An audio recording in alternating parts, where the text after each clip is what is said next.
Welcome back, everyone. This is GFan84, also known as TJ, and we are doing our live stream of the third movie of the MonsterVerse, which is Godzilla King of the Monsters, and we are doing a discussion slash review of this movie. So there are spoilers ahead. So if anybody never hasn't seen this movie yet, I hear there's spoilers, so we have been warned.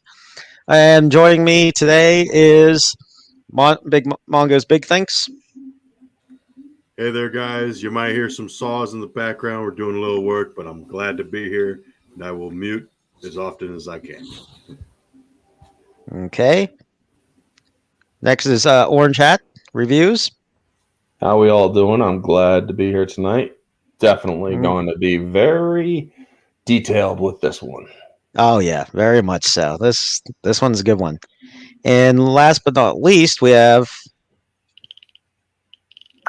Fade Salvation fading in. Yes, finally. Got it. Did it. We were sorry, guys. We've been waiting like 2 other streams for him to say fading in there. So now, for the viewers that are coming on and watching, Geeky Pixie will be on a bit later. She's right now currently on with the Dark Council, which is great.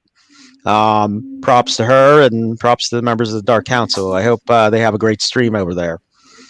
All right, so now we're getting into the third movie of the MonsterVerse, Godzilla King of the Monsters. We just had Kong, and before that, Godzilla 2014. So now we are getting into, well, the third movie of the MonsterVerse, which this movie now is back to current times, 2019. It's been 5 years since Godzilla 2014, but before that, there is a flashback at the beginning of the movie. We get to see San Francisco in 2014. We see it from the Russell family's point of view. So as they're doing the halo jump, and you see the flares falling from the sky, you get a ground view of all the destruction, and you see Mark Russell, with flashlights searching, screaming for his son, Andrew. You also see Emma Russell and Madison Russell. Emma Russell is holding young Madison, who, by the way, is the same actress who was in Avengers Endgame, the little girl. And it's kind of funny that she was in 2 big movies in 1 year. That's pretty cool. And so he's like screaming for Andrew. It's a very somber moment, and then suddenly you hear Godzilla's footsteps, and Russell and all the Russells look up. And Madison, you can see like a look of wonder in her eye as Godzilla comes into view. She was actually scared because she actually is saying no. Is she saying no in that in the actual scene? I thought she was like, when Emma turned around, she was like, no. Oh, I thought it sounded like no, like Owen is as wow, really? Yep. Okay. I must be seeing that scene different then. She was at that time, she was horrified. True. Well, she was only like 3 years old at the time. Or 4 no. Wait, she would have been a little older. Yeah, she was 11, so she would have been like 8 or something. But yeah, that actress was like 6 or 7. Yeah, mm-hmm. 8. Yeah. Oh, and I forgot to mention, fun fact. So the beginning of this movie, as the opening logos come up, you hear Godzilla's footprints, and then you get the classic Showa roar, which is the first time they actually used that classic Showa roar in the legendary movies before they actually had their own version of the roar, which is actually pretty cool. And it's actually reminiscent of a lot of the actual Heisei Godzilla movies, where it would open with just the footprints and then Godzilla's roar. So very, very classic. Mike Daughtry, the director, put in so many Godzilla Easter eggs in this movie. That's why this movie, you're gonna hear a bunch of them. I'm gonna say one word on this. It was a Godzilla orgasm, basically. Yes. It was Yes. a Godzilla gore or Godzilla gasm. Yep. Godzilla gasm. But here's another Orgy. cool thing. When I was in the theaters watching this movie for the first time, and when you hear the footsteps and then suddenly the screen kind of glitches, Yeah. I thought it was the theater that was glitching. Yes. But then- Yes. I actually thought that same thing because I'm like, oh, come on, you're gonna ruin this while I'm trying to watch this. Yeah, and then I get it on digital, and it does it again. I'm like, was this thing just completely fucked up, or is this intentional? And then I see it on other different. It's like, okay, other people are watching it. It's on TV. This had to have been intentional. It had to have been, and I'm like, okay, then it's intentional. Yep. But it's still freaking weird. Yep. But yeah, it was such. And that's not the only time you'll actually hear the show or the Showa roar. No, you hear it several times throughout the movie, Mm-hmm. and again, it's very well done. So after that, we fast forward to present day, 2019. You see on the TV all the news flashes about Monarch is being questioned by a special counsel of the United States about how many monsters there are, if there's more that are active, and you see protests outside of Washington, as well as support for some of the monsters, but mostly it's protest against the monsters. This guy's even holding up signs saying "Destroy all monsters."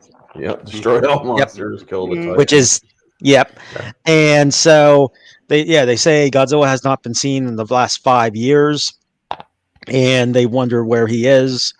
And essentially, that's essentially like the newscast, kind of bringing the viewer up to speed.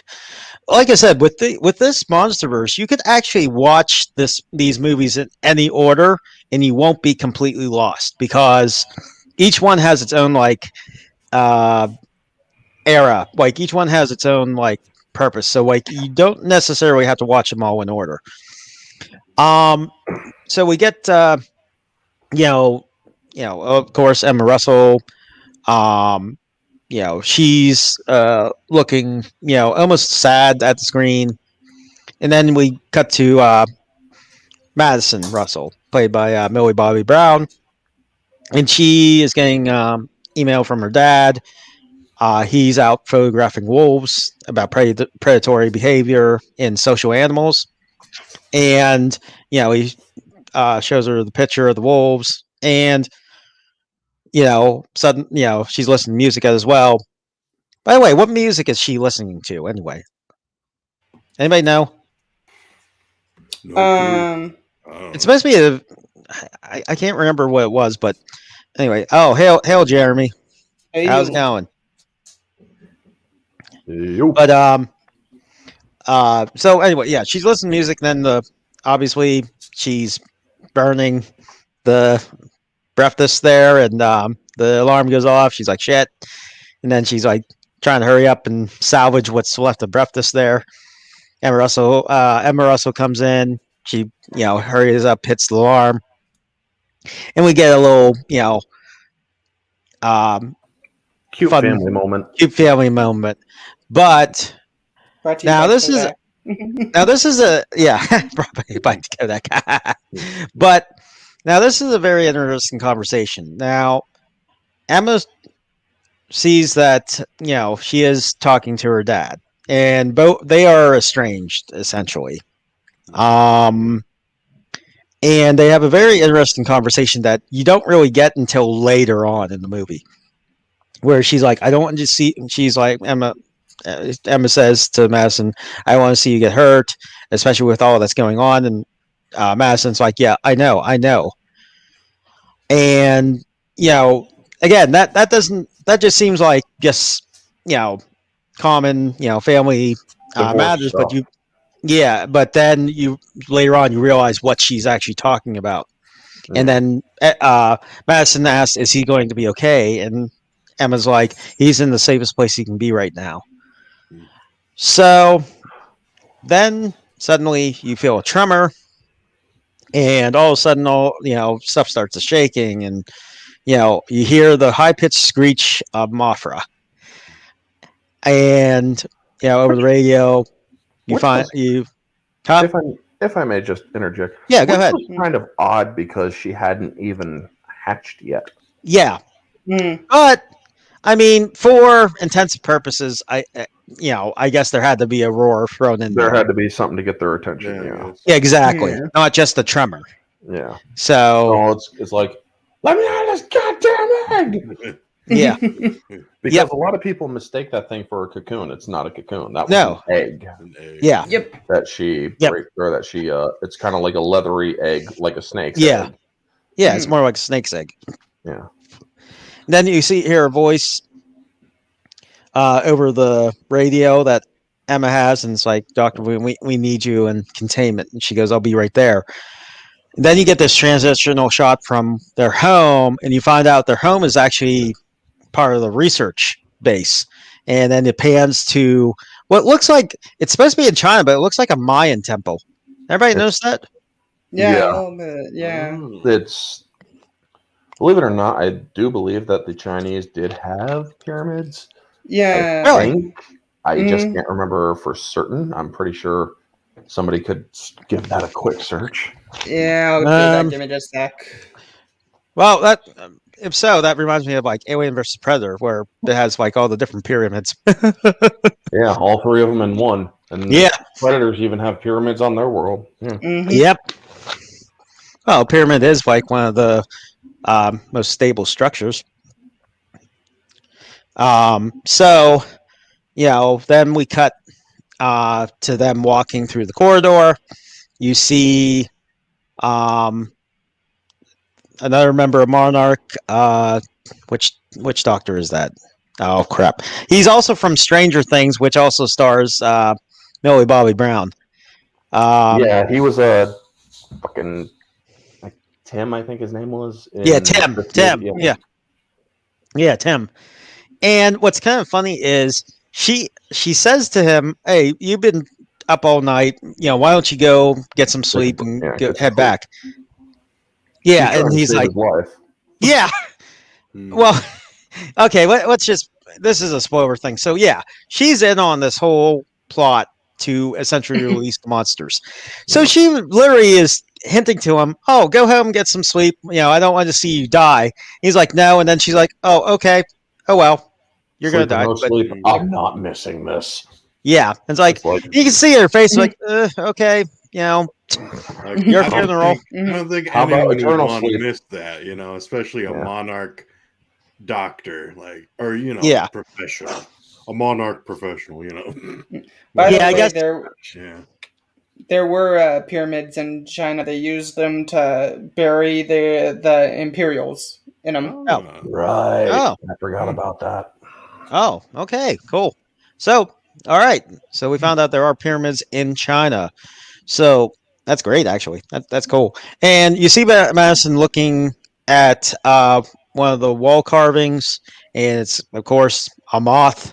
So every Godzilla fan knows immediately who it is. If Oh, yeah. the roar didn't hint you on it, that painting really did. Also, too, Mike Daughtry is very, very, very much a Godzilla fan. You can tell. So you get to the to their station there, and you can see it used glass, but essentially they're looking at this egg that's about ready to hatch, and they're saying, they tried everything to keep it from hatching, and they're like, no, this thing wants to be born. So right then and there, Emma Russell says her time has come, and automatically, yeah, it is a she. The Mothra is a she. Yep. For those who don't know, one of the few. Are you assuming her gender? How dare you? Oh, for God's sake, her. Yes, her. It. Oh, that Whatever reminds me. thing. Whatever. that reminds me too. Apparently, there was an article that came out for Godzilla too. If you guys want to hear about that later. Uh huh. I think I know the one you're talking about. Which part?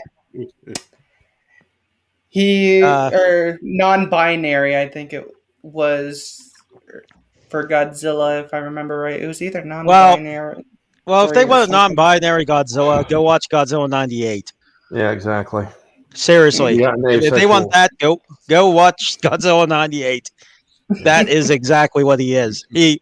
Her, hermaphrodite. I'm sorry. Well, that's basically it. That's the Yeah. non-binary of. It's like because Yeah. Geeky Pixie was actually playing. Small segue here, folks. Geeky Yeah. Pixie was playing a game that was based on Greek mythology, and they were talking about the hermaphrodite, the son of Hermes and Aphrodite, and the god literally says, "Yeah, but he was but it was non-binary." I'm like, that wasn't a word back then. Don't ever say that word again in a Greek myth game. You. Oh, for God's sake. But anyway. Well, tell him to go to Lesbos. But also, one of the cool things about this was how they actually tried to use sedatives on her. Yes, exactly. Sedatives, no effect. This thing wants to be born. Yes, because she just knows that there's probably Mothra is literally a deity. Mm-hmm. Yeah, yep. She is a deity. And one of the things that was actually confirmed by Michael Dougherty to a fan, and this was something that I actually theorized in a small little POV little write-up I did before the movie came out, was that she remembers all of her previous lives, every detail. Yep. She basically is genetic, or she's giving birth to her genetic clone. Yep. And she has all the memories of that life. So there's no way that a Mothra can be born while the other one is alive. Exactly, yeah. Now, that is kind of a paradox because, well, they are alive in the egg. But anyway,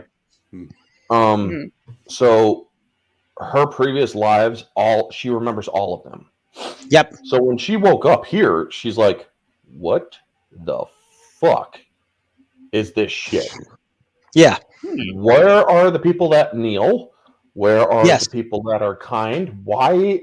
What is all this stuff around my lair? It's like, well, at least there's the big spider over there. Good to see you, by the way. Yeah. Now, wait, what are all these laser things? What the heck is going on? She was very confused. I saw it. She was when she AJ works. Yeah. She hatches and she's like, this isn't like I remember. What is going on here? Well, also, did you notice that there are 2 statues of the twin fairies?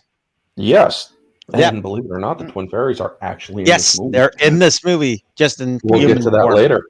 Yep. But also, one other thing. There was a continuity error in this scene when she starts freaking out, when the people start raising guns, and she just smacks the platform with one of her legs. Yeah. The guy that actually screams and raises up his gun. Yeah. It shows him getting knocked over, but then I saw that. The other guy that blasts him, it's the same guy. And it's exactly. How does that work? Was that an identical twin? I noticed that too. Was that a boy Mothra twin? Really. But it's like, what the heck? You know, I also like how she's bioluminescent, where blue it's like is her calm mood, and then red it's like, oh, I'm gonna fuck you up kind of mood. Another thing that this will actually come to play later on. Her shades. Yeah. Remember her shades, the red shade and the blue shade. Yep. They're very reminiscent to Godzilla. Exactly. Yeah, that's the point. And Mike Daughtry even said he wanted to show symbiosis between Mothra and Godzilla. That's why they almost have similar color patterns. Mothra's the dots on her wings are supposed to look like Godzilla's eyes. So, Yep. Yep. Hmm. yep, that's what he was going for. It was like a symbiosis Yeah. between Godzilla and Mothra species. Mm. But so she goes all out and starts webbing people. And then she takes the one guy up, throws him into a web where there's a big ass spider. It's like, up, he's dead. Yeah, So it's a whose very. dog is getting excited about this conversation? I have a I cat. just heard a dog. Oh, Yeah, Yeah, that was my dog. That was me. Oh, okay. I Oh. was about to say that was no cat. Yeah, I have a cat. Is that a Rodan behind you, Mongo? Oh yeah, it is. It is. Yep. It's like, okay, that's awesome, man. Yeah. That is, I Fire believe, Rodan. I believe that. Yeah, that's Fire Rodan Yep. Yeah. from. I can't remember. What was the third era? Hey, say. Hey, say. It's a All right, there was Showa. Showa, hey, say. All right, Showa, And then the Heisei, Millennium. Millennium. Millennium. Yeah. So Millennium's the third one. Ah, Yep. yeah. Millennium's thing. But Yep. yeah, anyway. But so Emma decides to use. Before The that orc- happens, Wait. you're forgetting that the guy was going to terminate her. Mhm. Oh, yeah. It's like, the protocols. We have to terminate. No, I can Which- handle it. Which, okay, it didn't work on the Mutos. What do you think it's going to work on Mothra? Yeah. True. I mean, but also, I mean, here's the thing. Yeah. She's a larva at this point. She is very susceptible. Mm. Though Eh. that stun blast, Ain't that stun blast male did piss her off. Muto. Yeah. But, Hmm. I mean, mind you, these things are practically gods. True, I mean- but even gods were young Yeah. Well, I guess. at one point. But Mind also- you, I'm going by the Toho standards, which is pretty much, even in larva form, she does a lot of destructiveness. I will say this though, Millie Bobby Brown's react when her mom's about to go on, Mom, no! It's like, Yeah. are you admonishing your mom? I was like, I mean, you're like, "Ooh, no, like Watch out." nodding, naughty, no. It's like, really? Did you forget that you're the daughter? It's like Millie Bobby Brown, as much as she is good in Stranger Things, from an objective standpoint, without bias, Uh-huh. her acting was not good in this movie. I mean, I might have said, "Mom, please." Mhm. Mom, no. I'm like, Yeah. It's like, Mom, no. It's like, no. Well- Get your ass back, kid. oh, Mommy's going to slap a Well, bitch. they're a dysfunctional family, to say the Very least. much, yeah. So that's actually not that surprising, seeing all the Oh, things that happen God. later. Hold on, I gotta address the chat. Martin is a friend of mine. He's going. Oh, okay. He's gonna. Yeah, I know a certain orange hat bro who was deathly afraid of David. He's a child. What? He's a friend. He's a friend from childhood. Yes, when I first saw Labyrinth, I was afraid of the Goblin King. I thought you looked pretty cool, badass. I was that- only like freaking 3 years old, to be fair. But anyway, okay. good to see you, Martin. Yeah. He is But- very strange. He is very Yeah. strange. But yeah, sorry about No, that's good. my buddy Martin. He's awesome. He's from the U.S., but he's currently stationed over in Germany. Oh, cool. I always wanted to visit Germany. Oh, But Yeah. anyway, so after we get the Millie Bobby Brown trying to play mom, so Emma Russell decides to pretty much go to the platform there, and Mothra is looking at her, and then she like plows down to kind of show dominance. Is like, "Don't come near me." And all the while, Emma Russell's like, "It's okay," and she deploys the Orca, which is pretty much essentially what they say is it mimics the alpha call of various Titans and one alpha that they have that only Emma knows about. So as she's trying to find the different frequencies the opposite happens. Mothra gets even more pissed off and starts shooting web at her. Yeah, it's like, And what frequency are you playing? Are you playing like it's Rodan? Are you playing like it's somebody else? What one? Mhm. Because Yeah. she Yeah. went hard at Emma. Mhm. She's like, shut the freaking Yes. up! She starts spitting out And then her goo at her. as that's happening, Madison's pretty much banging on the window there, and then keeps going back and forth. And then Emma actually takes Tim's badge. I'm sorry, Madison actually takes Tim's badge and then goes out to the corridor herself. And Emma says, Madison, stay back, but of course she doesn't, and goes right to her. And Mothra is pretty much ready at this point to just chow down on them because she's like right there on top of them. Well, And sorry, go ahead. Martin, that scene is misleading because Mothra would not have attacked a human. Well, the thing is, Marty, this Mothra is hearing a frequency that tells them this is not a human. Right. Yeah. She sees a human, sure, but the frequency that human is giving off says this is one of me. This is a Titan. Yeah. Or this rival. This is a rival. Yes. So it's very confusing for her. Let me ask you guys real quick here. What do you guys think of that whole concept of the alphas and like the whole frequency thing? So for me, I'm kind of back and forth. I kind of like the idea of there being like a head honcho where it's like, it's nature. Don't mess with me. It's a natural order. It's the natural order of things, but also, in my opinion, this is almost a throwback to the Showa era where they could control the monsters, like the aliens could control the monsters using a frequency. Yeah. And make them do things that they normally wouldn't do. Exactly. Sorry, go ahead.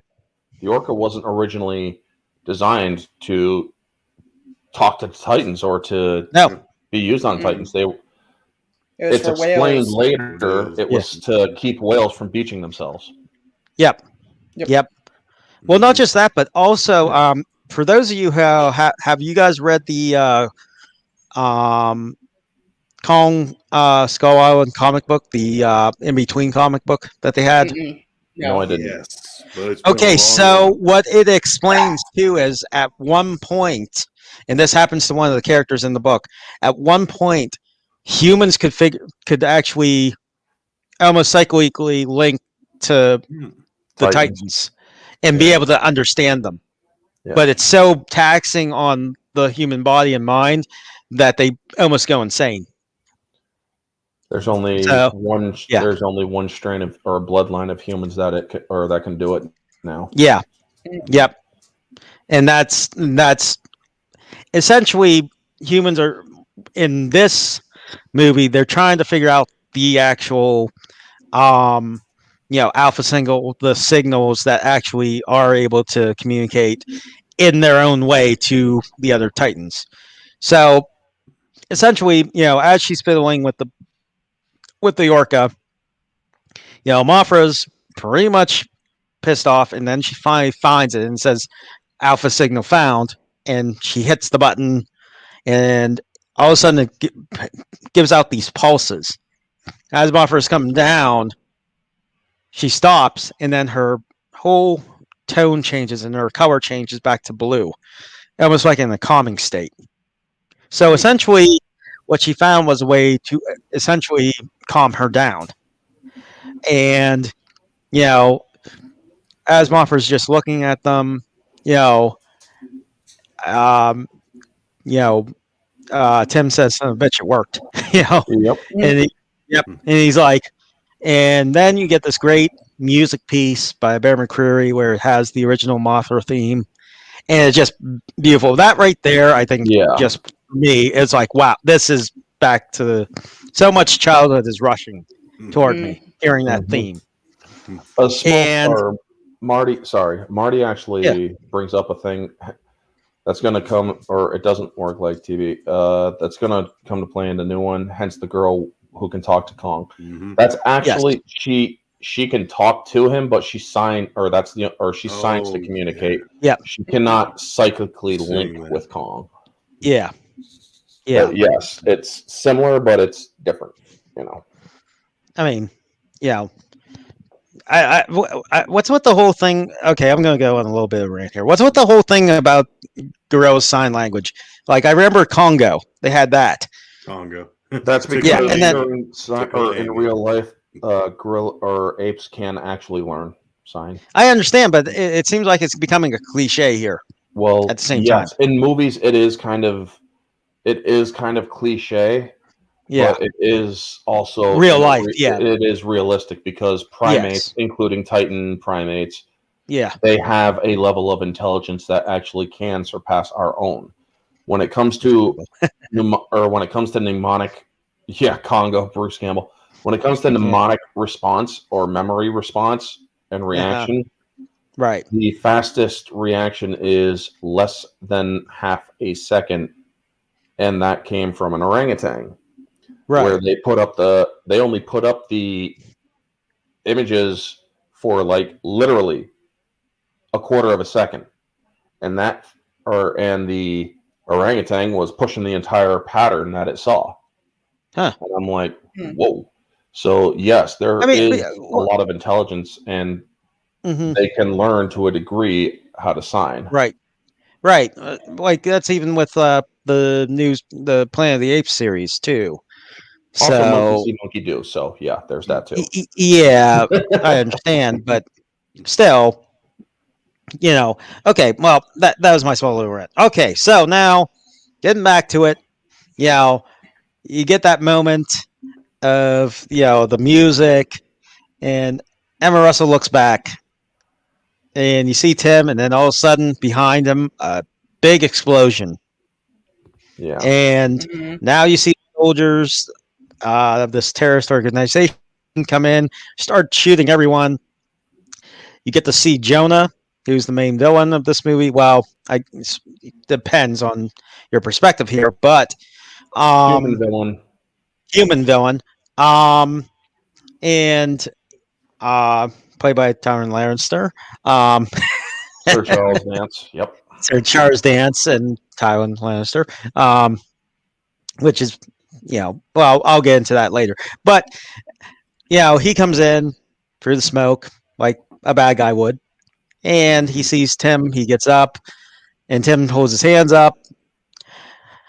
And Jonah goes, pulls out his pistol, and then shoots him. And the glass breaks behind him. And, you see Madison scared. Emma's holding her. And Jonah looks up at Mothra.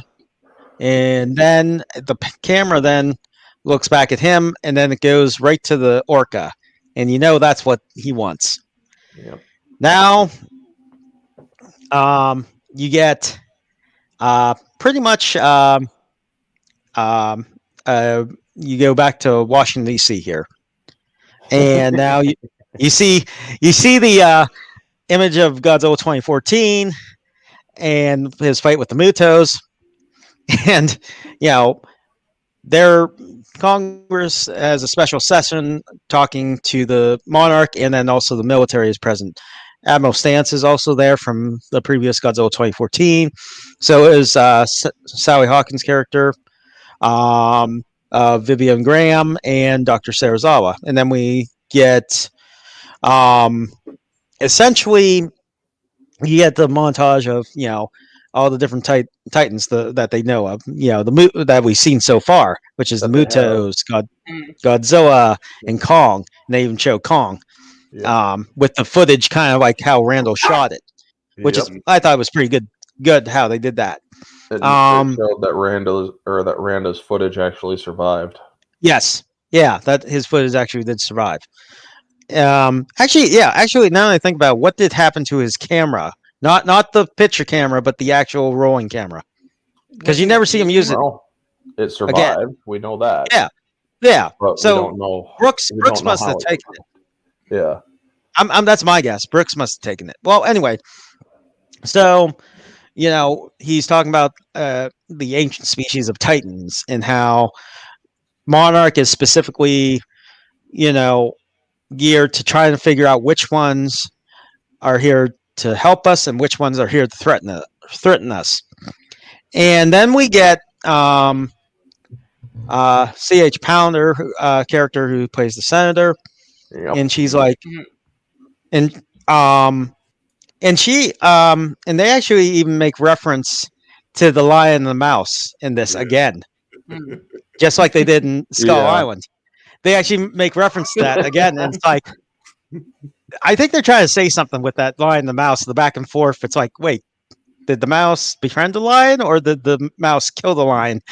Yeah, exactly. It's like I think that's the running joke in this series. Yeah. The mouse kills the lion with the thorn. Who told you that story? My mother. Yeah. It's probably Vivian. It's probably something tells me that maybe Vivian Graham and what's his name might be related somehow. No, I'm just kidding. Oh, obviously they're not. I mean, he's full blood American. And she was Londoner. Yeah, or British. Yes, British. And so Dr. Serizawa, pretty much says that he values all forms of life. He says the Titans also rose because of humans. Yes. In Gojira's case, it was our atomic testing that woke Godzilla, and it was the strip mining that woke that caused the Mutos. Also, Martin, I don't mind my name being put out there a lot, but if you could refer to me as Orange Hat in the chat, please. That way it's less confusing to others. I had a friend from Mexico by the name of Rodam. We called him Rohaha. What? Ooh. Wow. They called him Ro. Called him Ro, and then he's laughing at the end. Yeah. Rohaha. Unless, I don't know. Well, in this one, Rodan is Mexican, but so okay. How dare you assume his race there? Oh, for God's sake! This is good. Yeah. All right. Fine. The Titans are multiracial. They're you know what? I'm not going to get into it. I refuse. I refuse. We're not getting into this. So back to the movie. So me personally, I'm not a huge fan of the little Senate hearing here. Yeah. I feel like they could have cut that out, and I would have been fine. Like you cut that out, and you go straight to Russell.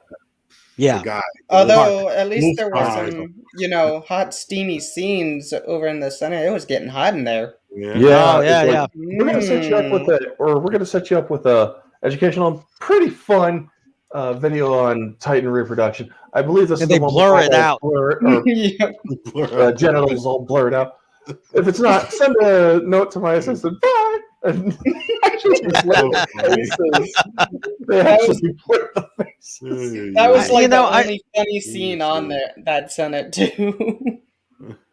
Yeah, I know that there was a good amount of comic relief, but it wasn't always needed. Yeah. That's just me. But yeah, I agree with you guys. I think this scene could have been cut or shortened or something because I gotta question Serizawa's choice, and I understand why he said it. And the senator's like, so you would have Godzilla be our pet, and he says, no, we would be his. I'm like, I understand why he said it, but I wouldn't have said that in a Senate hearing. Yeah, for the United States. No, I wouldn't have said that. Because that's actually he's got his morals. I understand why he said that, but because that to me would, for the Senate of the U.S. would probably just say, all right, just kill them all now. Just screw it. So Graham gets a text. It looks like they all rush out. As we were saying, he sets them up with a fun presentation about Titan reproduction with the mutas blurred out. That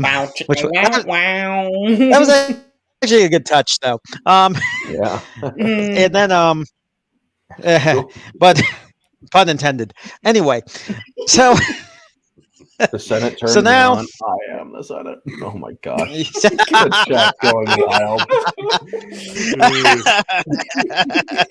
I am the Senate.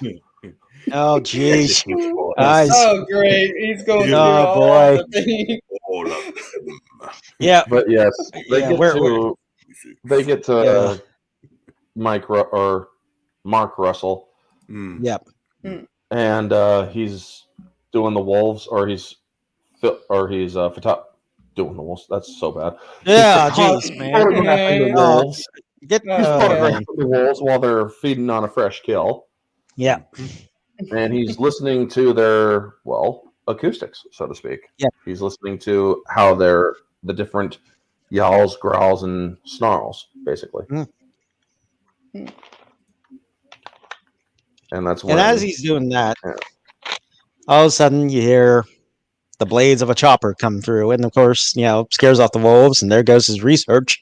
And out pops Dr. Sarazawa and Vivian Graham there, and then they go back to his cabin, which looks oddly familiar. I'm just saying. Mhm. And Looks pretty marvelous, much yes, it looks marvelous. Yes. So unintended. yes. Well, Kong Skull Island looked marvelous too, with the captain. Yeah. Anyway, so they fill Mark Russell on the details about what just happened. Well, and how Emma Russell and his daughter Madison were captured. And that's when he realizes they finished the Orca. And he says, "You didn't." And it's like, and that's where he explains this was just a college grad student project. It was to keep whales from beaching themselves. Not to talk to you little monsters out there. Yeah. And clearly Mark does not like any of the Titans in this movie. Yep. And especially Godzilla. And he makes that apparently clear later. So now they need his help to know how it works, to know exactly, what Jonah could plan to do with it. So as they're going back to Monarch's base called Castle Bravo, which is tongue-in-cheek, Castle Bravo nuclear test, which is what created created Godzilla. And it was even Outpost 54. So Yep. yeah. So you can tell there's a lot of tongue-in-cheek points in that part. So as they're flying, the hand mark the data pad, and he's scrolling through, and you see all these Titans, from Kong to the movie. Soad and Behemoth. You're right. And then he's like, "How many of these things are there?" And Sarazawa's like 17 and counting. It's like including Gojira. It's like, geez. And he's like 17. And then that's when Vivian Graham says most of them are in deep hibernation, and the other ones are contained. Yeah. Okay. Like that's gonna. Yeah. How that works. Yeah. That's gonna work out But well. essentially, he was saying about, pretty much, how Sarah was saying some of the U.S. government wants to destroy them, but he feels that some are benevolent, and then that's when Mark says, "Don't kid yourself." It's like he really does not believe, and actually, some of these things that they're saying could be leading up into the next movie, pretty much. It's almost like. I pretty much he's pretty much spot on if we're going by what we've seen in the trailers for the next movie. So they're landing at Castle Bravo. It's an oil rig, and then it goes way deep underwater. And then you also see the head of the female Muto is also there, which I thought was a pretty good, little throwback. It's like, I thought Godzilla would keep the head, but, I guess not, as a trophy. Oh, he dropped it. Yep, he did drop it. Yeah. I don't know. I just thought Godzilla more being a hunter, maybe like Predator. But So they explain that although Godzilla's been missing for 5 years, it's like, well, only if you don't know Only if where you to don't look. know where to look. Yeah. Yeah, and he pretty much hints that they know where he is. This is his area, pretty much his territorial path. Essentially, this is his territory that they were able to build it on. Which I'm still trying to figure out how they built that facility without him destroying it in every time they try to build it. If My that theory is his on that, territory. My theory on that, he had not been in that area for a while. Yeah, true. Yeah. That is a chance that he has been, because remember, Godzilla's been moving all over the globe trying to keep Titans the Mutos. asleep Yeah. and in check. And it's Yeah. like, then he suddenly gets here and it's like, what the fuck is all this crap in my ocean? Yeah. But Pretty one much. of the funny things, he really does not, or Mark does not like Sam or the other guy, because the dude is like, I'm a really big fan of your wife. Wife's work. That work. It's like, dude, stop shilling or Yes. stop simping for my wife. Yeah. Exactly. Yeah. I swear he was just for the comic relief. I mean, that's the only good thing he really did. The thing is, there's like one or two lines that I like when Mark says this shouldn't even exist about the orca, and then he says he delivers it straight. He's like, that may be the case, Mark, but right now, this guy has it, and your wife and daughter, their lives depend on that. So, I was like, he does have some moments. Yeah. He has good moments, and then he has just unnecessary moments. Yeah, and then we get the meeting room. We get introduced to Dr. Stanton, and another annoying character. Which actually, you know what? I remember him from Get Out. Billy Madison. Oh, Billy Madison. He was in Get Out too. Oh, he was. Or Get Out. Yeah, that's the one. That's the one where he's like and his wife does like the hypnotism, right? Oh, yeah. Okay, all right. And anyway. And then we also get be right back. Oh, go ahead. So one of the big things too about this, we get to meet the other key players in Monarch, and I'm trying to. We have. I'm looking up the cast real quick. We have Colonel Diane Foster, who played by Aisha Hines. She's the leader of G Team. O'Shea Jackson Jr. as Officer Barnes. Like his character, he was pretty good. G Team is essentially like G Force of the Heisei series. For those of you who aren't huge Godzilla fans, they are pretty much the elite military force that fights off Godzilla with varying results, mostly death. Then we get Eileen Chen, which we'll get in, her character is essentially, and her twin sister, end up being long lineage of Monarch, but long lineage of, as most Godzilla fans know, this movie's version of the Mothra twins. So we get to introduce all them. I like how Stanton's like, that worm's gonna when that worm gets big, it gets bigger and meaner looking, and then Ken's like, we don't know that, and it's like, kind of like she's rooting for Mothra, essentially. She kind of already knows what's going to happen. At least that's what I get from her. And we get the scene where Mark's thinking while this whole conference is going on, and he's like, you're wrong. And then they're like, excuse me? And it's like, why would Jonah only have Mothra when he has, pretty much, he feels that Mothra is just a diversion to go after something bigger. And that's when, they're kind of skeptical when they even say that Jonah has marketed Titan DNA, which to me, that almost leads into Godzilla versus Biollante kind of territory. Exactly. Yeah. I Yeah. mean, So, either that or destroy it. yeah. Yeah. I mean, Mike Daughtry really built this whole world up in this movie Well, to where, there huh? is an Easter egg for Godzilla versus Destroyer, right? On The here. oxygen destroyer. Yachters and Destroyer. Well, that and there was another one too. What was Yeah. it?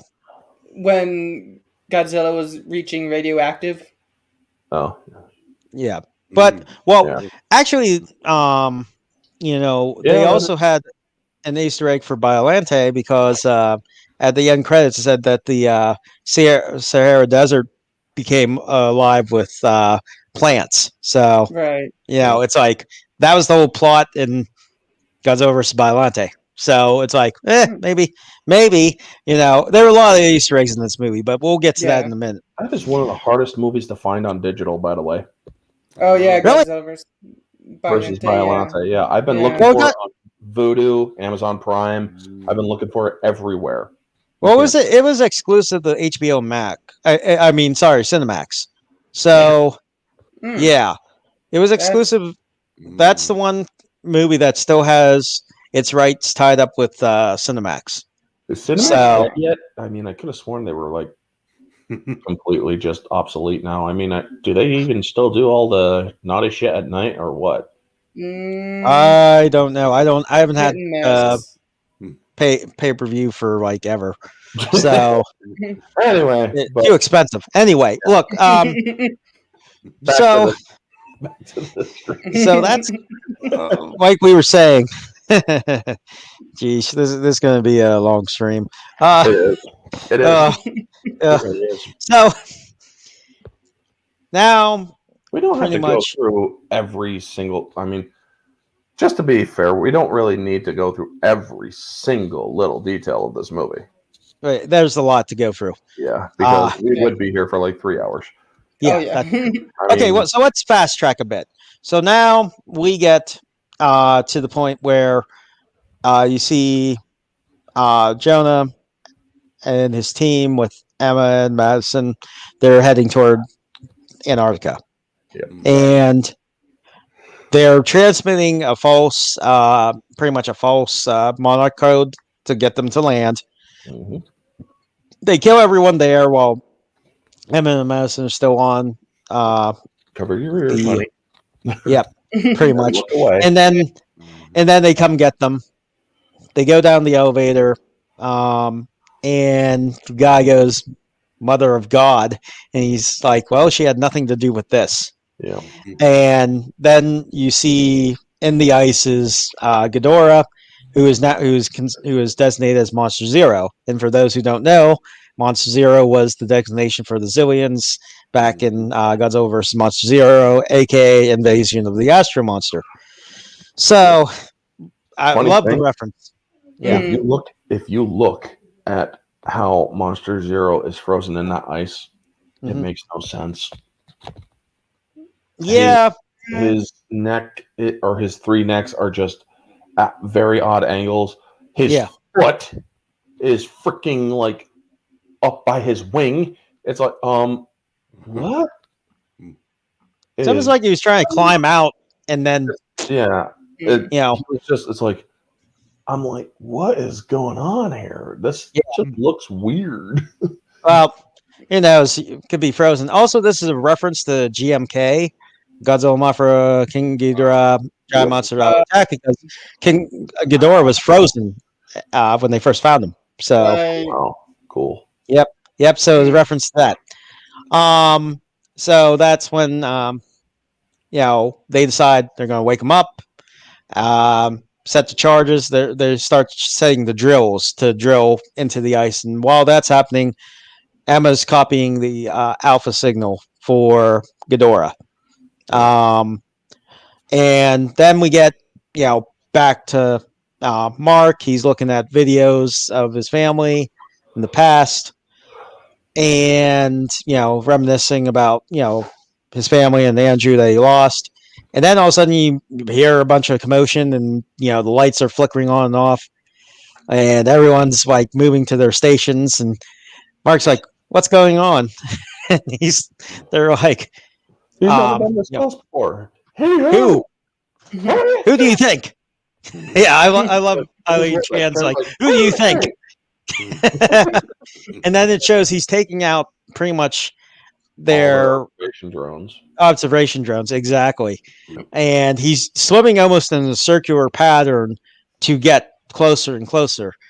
And they bring up Godzilla's bioacoustics, and they bring up and they can find out what his heart rate is. They are able to know if he's stressed or not. And so clearly everything's all elevated. Right. Yep. And so G Team then deploys. They close the shutters, and if you look closely, those are actually maser turrets, which are used in the Godzilla series from Toho, which are the staple, laser cannons essentially. Which, and that gets him more aggravated as he gets closer and closer. And Mark's thinking to himself, and he pretty much says to Serizawa, is I want him dead more than anybody, but you can win. For God's sake, stand down. Yeah, and that's when Serizawa tells him stand down. Yeah, and then it actually kind of works. Yeah, his heart rate starts to go down. Yep. And he's like, open the shutters, let him know we're not a threat. And then he's like, oh, why don't we bring him in for a beer? You out of your damn mind? And it's like, do it. And then they open the shutters, and I love this scene. You see Godzilla's dorsal plates, and his eyes keep lighting up, almost in this, pulsating manner. Yep. And the one soldier's like, "What's with the light show?" He's like, "It's an intimidation tactic, like a gorilla pounding its chest." And it's like, Kong reference. Gorilla, it's like, consider us very intimidating. It's actually, believe it or not, Oh. my dad told me on this too, because he watched it, that scene was kind of like an Easter egg for Strangers of the Fifth Kind, I think it was. It was some sort of alien one where they communicated with music. Oh, yeah. Close Encounters of the Fifth Kind. That's it. Yeah. Third kind or fifth kind? Fifth. Fourth. Didn't know there was a fifth. Fourth. Oh, I can't even remember. I know there was Close Encounters of the Third, but I didn't know there was anything else. Oh, I don't. Wait, third kind. It was the third kind. Yeah. Jeez, I can't even remember. It's been so long since I've seen that movie. But no, I like this too, because it shows that he doesn't always use, his endorphins to activate, his atomic breath. It's actually also, especially being a deep sea creature, it would make sense that he would have it's that like bioluminescence. Yeah, because a lot of deep sea creatures have that bioluminescence to them, so that actually kind of makes sense to me. And I like how he just Mark goes right up to the window, and they just stare at each other. Yep, it's like, and Godzilla's basically like, "What is all this shit?" And the way that the way that he's circling and everything, that is actually a very territorial thing. A gorilla will circle your encampment. If you're in its territory or perceived territory. So will wolves, and so will other animals. They will test the boundaries. They will see what's going on, and then they will see if it is or what is what, and they'll creep closer and closer. Exactly. Yeah. And the way that I could literally view it in my mind, where Godzilla is just like, what is all of this shit? This is not what I'm used to. Why is it here? Oh wait, it's opening up. Oh, God damn it, it's those little gnats. Yeah, pretty much. Yeah. I'm going to give him a little scare. Yeah, pretty much. He backs up into the darkness.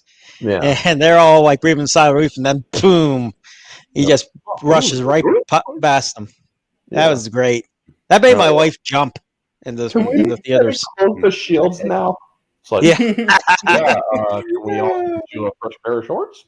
Yeah, and I like 100%. how Mark immediately says, "I need to see his territorial routes." He Yeah. goes, "A predator only leaves his territory when he feels threatened," and then they bring up the projection. They're like, all projections show that he's heading toward Antarctica.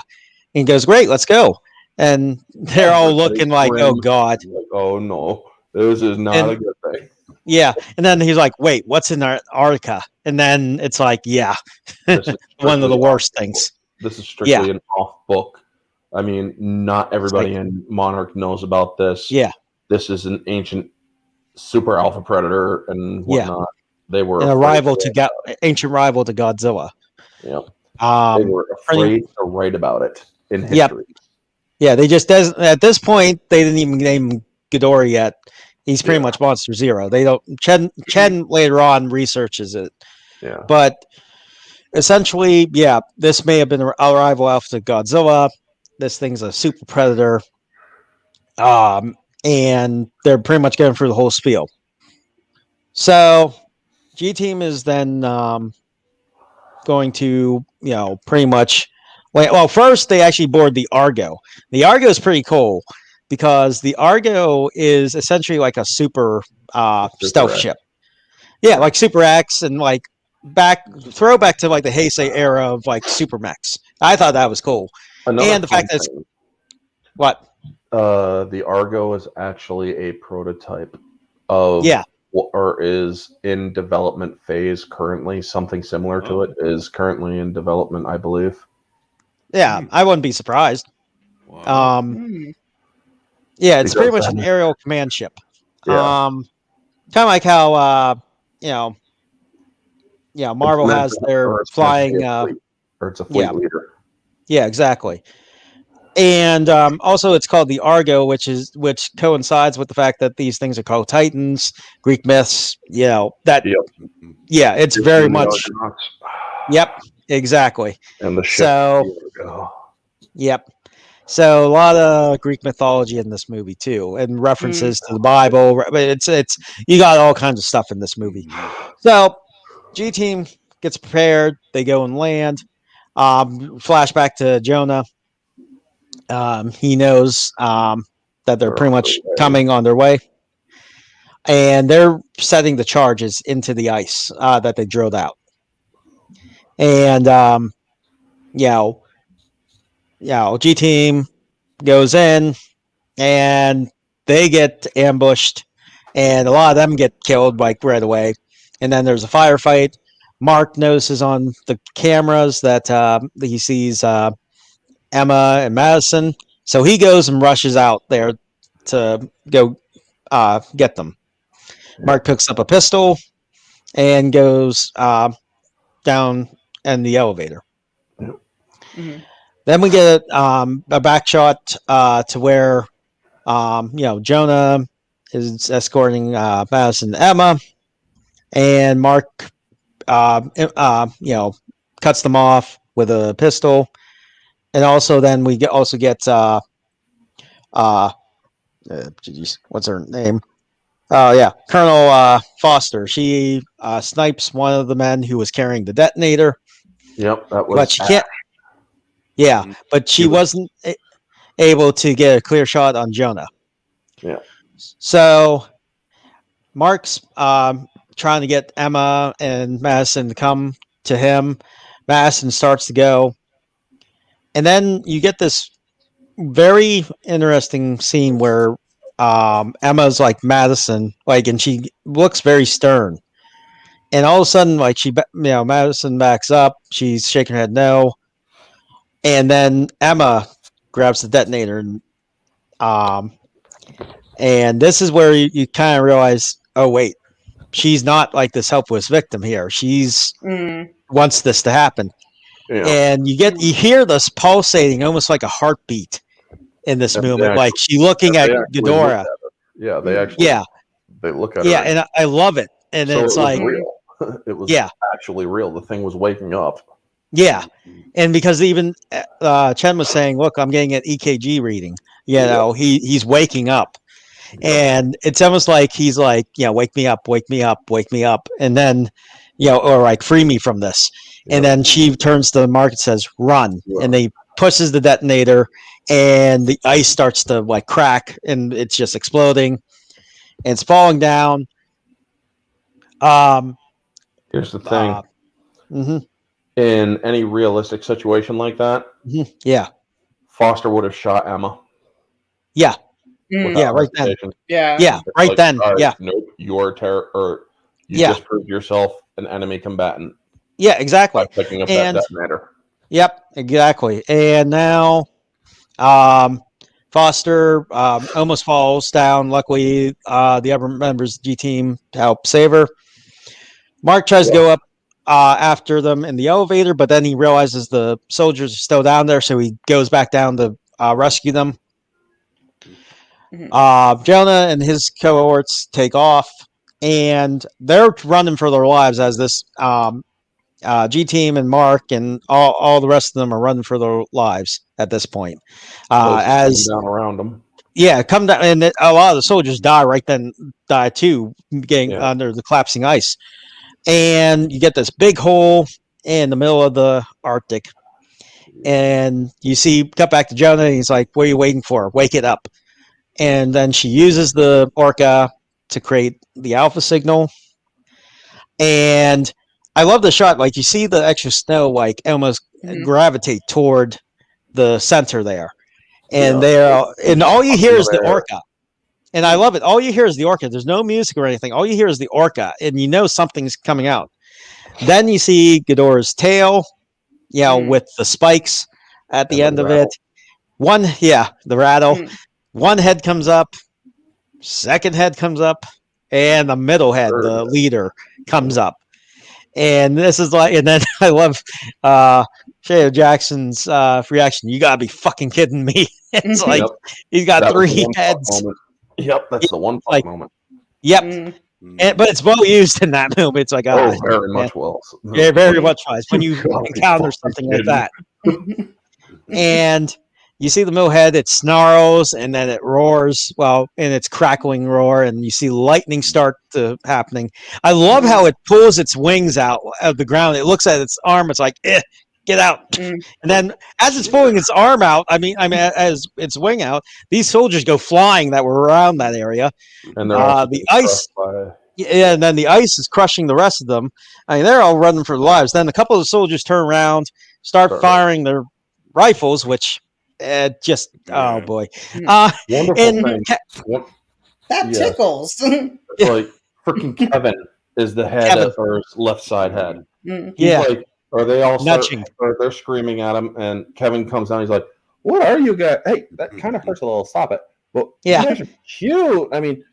Then the center head's like, would you just freaking focus? Like pushes him away. Like, what the hell? The right head's like, can we fry these? Or can we fry these fuckers here? The right head is the most aggressive. Yes. Which actually shows up when Godzilla shows up. You'll see what I mean. I'll actually go over that. But they all, or when the guy says, oh shit, and when Ghidorah blasts them, in the theater, in full surround sound, Dolby Digital, all that stuff. When he releases his gravity beams, it's like, or you hear a real audible thumping bass. Like, and it's like, I can feel that. Yes, I felt that too. It, but it's like, it carries a weight, and it is like, this is perfect sound design. Yeah. And another thing too, what happens when he fires his gravity beams, it also shorts out the surrounding area. As they're trying to take off, now they can't. But and then Kevin, the left head decides to lick what remains. I love it. And then the metalhead looks at him and then roars. It's like, what the hell are you doing? Kevin, what the hell? Kevin, we're not here to eat. That is the one great part about this movie is they gave each head their own personality. I love it. It's like 3 conjoined twins that only get along when they're fighting a common enemy. That's it. That's the only time they get along. I'm thinking, here's the thing. Here's a actual, it's a, God damn it, theory. I'm thinking when Ghidorah woke up, Kevin was kind of just like, I don't think he was always wily like that or curious. Mhm. Yeah. Because later on, after, a fight in the future, Yeah. he's no longer that wily curious thing. No, it isn't. He's like, or he's basically like super focused. So I'm guessing he probably had brain damage from being frozen so long. Yeah, that's got brain freeze. Shit, man, what the fuck? Hey, wow, cool. These things. Yeah.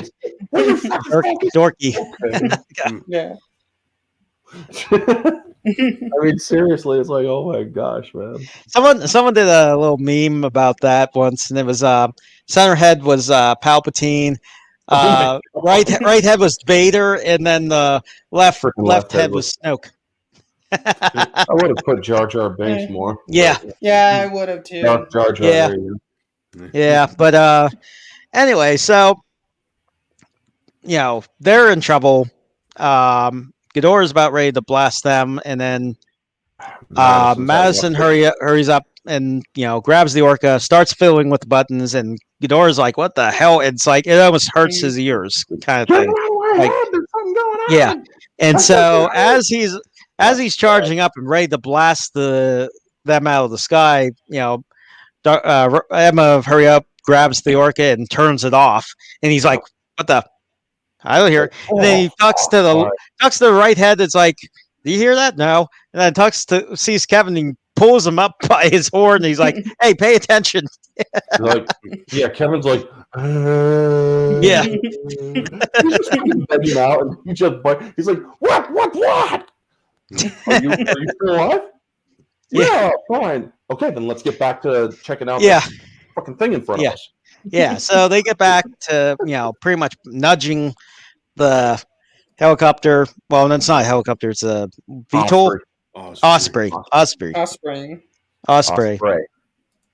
And, as he's doing that, and all of a sudden, he lifts his body back up, and they're all looking around, and then you see on the sonar, something's coming, and it's like, boom, and then, I love that scene. The way that Ghidorah is reacting, all three heads, it's like, hey, dude, I'm starting to smell something. Wait, what? Yeah. And then the right head's like, oh, I'm smelling it too. Yeah. Then the freaking center head's like, okay, boys, start to freaking zone up. We got something on its way. Yeah. And then you see the blue light under the ice, and it starts to crackle, and then boom, out comes Godzilla with his trademark music. Awesome. And he stomps right onto the ice and gets himself upright. And Ghidorah uses his tails as almost like a rattle, like a snake, pretty much saying, stay away. That's a nice touch. I like that. Yeah. Yeah, it's like, oh crap, it's you. Yeah. And Godzilla recognizes him. Yeah. Yeah. It's like pure hatred on Godzilla's face. He's like, I put you here. Should have fucking stayed asleep. Yeah. But, here's another funny thing. When Ghidorah first roars at Godzilla, you see Kevin look at him like, are we really doing this? Like, he does. For a brief second, he looks at him like, are we doing this? It's like, we know this. Shut up. Let's fucking go. Yeah. Like, another thing I love, too, Ghidorah puts himself upright, and he spreads out his wings to make himself look bigger. He already is bigger than Godzilla, but he looks Godzilla. Yeah, and what's kind of funny is that's actually an animal trait. They puff themselves up to make themselves look bigger and more intimidating. And so, but Godzilla, that doesn't work on Godzilla. It's just like, that's a challenge to him. Yeah, that's like your alpha versus alpha. Yeah, and then they roar at each other, and Ghidorah they both rush at each other. I love that there's this small shockwave as they collide with each other. Yeah. Yes, and then Godzilla bites on the right head's and then grabs him by the head and just slams him down to the ground. It's like freaking awesome. I know, it's like, like, get this fucking thing. And as that's happening, the poor Osprey is being pushed around all over the place. Yeah. And they're all like, get out, exit. Marks gets stuck. Vivian Graham's trying to help him. Godzilla then Alright. falls back to the ground. And then as he gets up, he actually does his trademark show roar again. And that was pretty cool. And, Vivian Graham gets Hold on. Mark free. One of the funny things is, or one of the things is when he first gets knocked down by lightning. It wasn't from one of Ghidorah's blasts, but he gets knocked down by the lightning. Around. Yeah. Around. Yeah, that he And generates. when he falls, the right head's like, "Get up, motherfucker!" Come on! Yeah. Yeah. Like, just growls. He's very aggressive. Yeah. Yeah, it's like the right head is. He's like, "Come on, get up. Yeah. Let's Yeah. go. We're not." Yeah. The right head's always the attack dog, essentially. Yeah. Yeah. He's the most aggressive. Yeah. Whereas the center head's the brains. Yeah. And But, the left one's just Left one's just the left There. one. Yeah. yeah. You know something? Jeez. Not to bring up politics, but it's Oh God. very accurate. Oh, All I'm the gonna left say is side. It's a very accurate depiction. It's a very Of the accurate left. depiction. Oh god. oh, geez. That's all I'm saying. Okay. Back to the thing. So moving on, for politics, please. Yes. All right. So moving on. Mark exits the Osprey as it falls. Ghidorah blasts Godzilla with one of his gravity beams, Yeah, and that's when his tail falls. And Now, then this you scene see, was actually one of my favorites where it's it just starts to light up, Yeah, slowly building, Mm. and then Godzilla lets out his atomic breath. Now, this atomic breath's different than 2014. It's back to more of a beam, And and it's actually a lot stronger in this Yeah. one.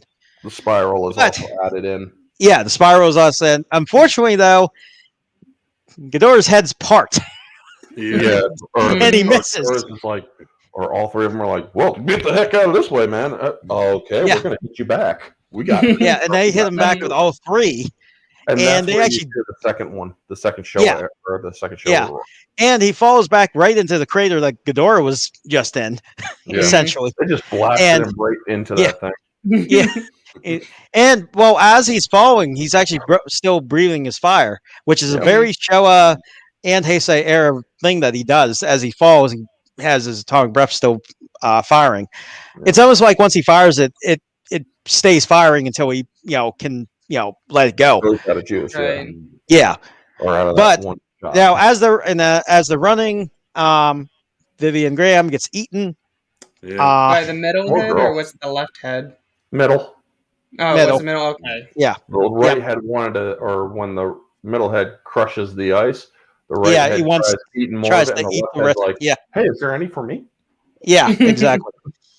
And so Vivian Graham dies. Then, as Ghidorah is looking at the others, the plane Air Force comes in and starts shooting him with missiles. What's interesting is he uses his wings to protect them, and it actually causes one missile to spiral off his wing and lands right by Mark Russell, who gets blown back.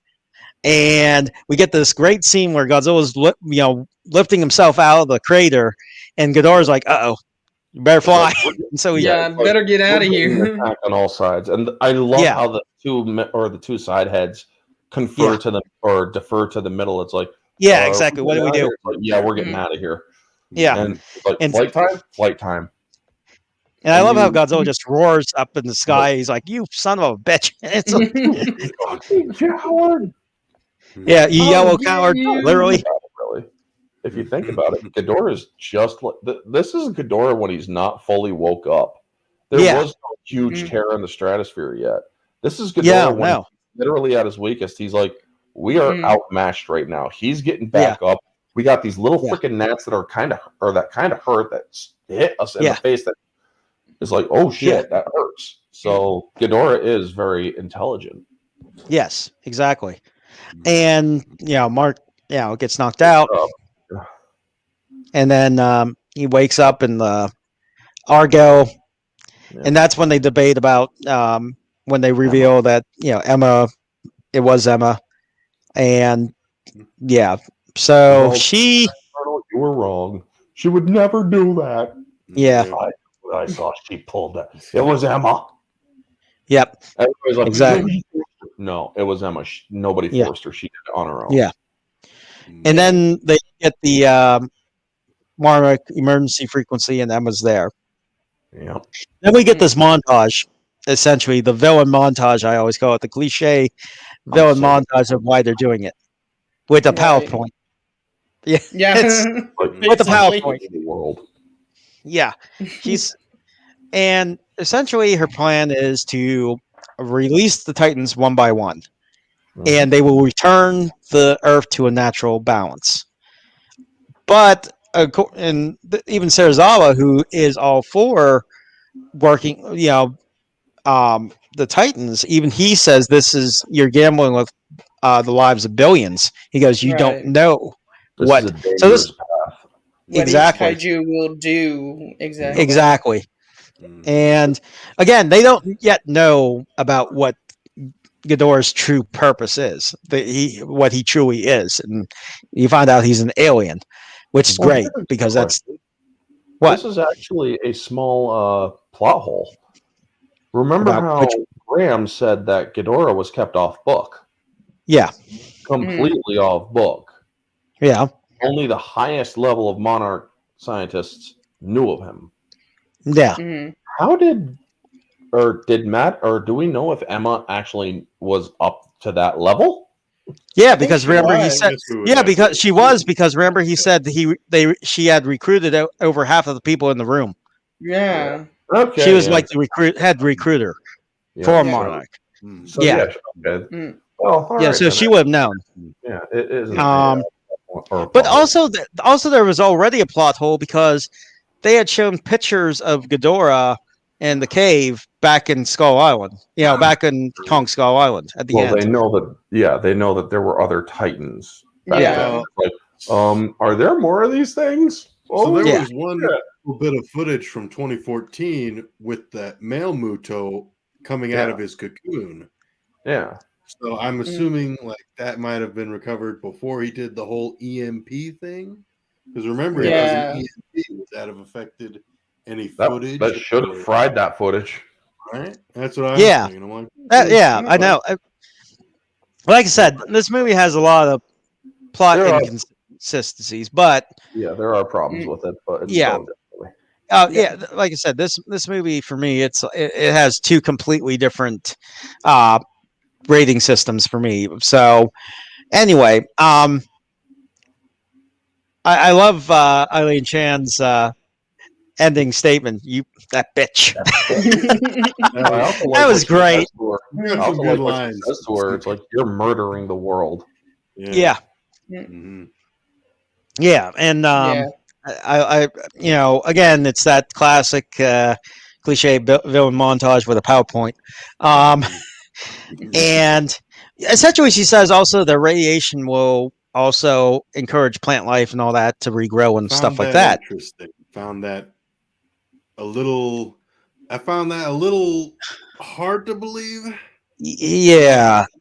And they showed Vegas and how a bunch of how Vegas now it was being returned back to its natural state. Well, also if you look at Jangia from Godzilla 2014, it was became overgrown with plant life as well. So, and that's only a few years too. So then they're trying to figure out where Emma is and what's going on. Yeah, it was and now they also said that they lost Godzilla off Venezuela.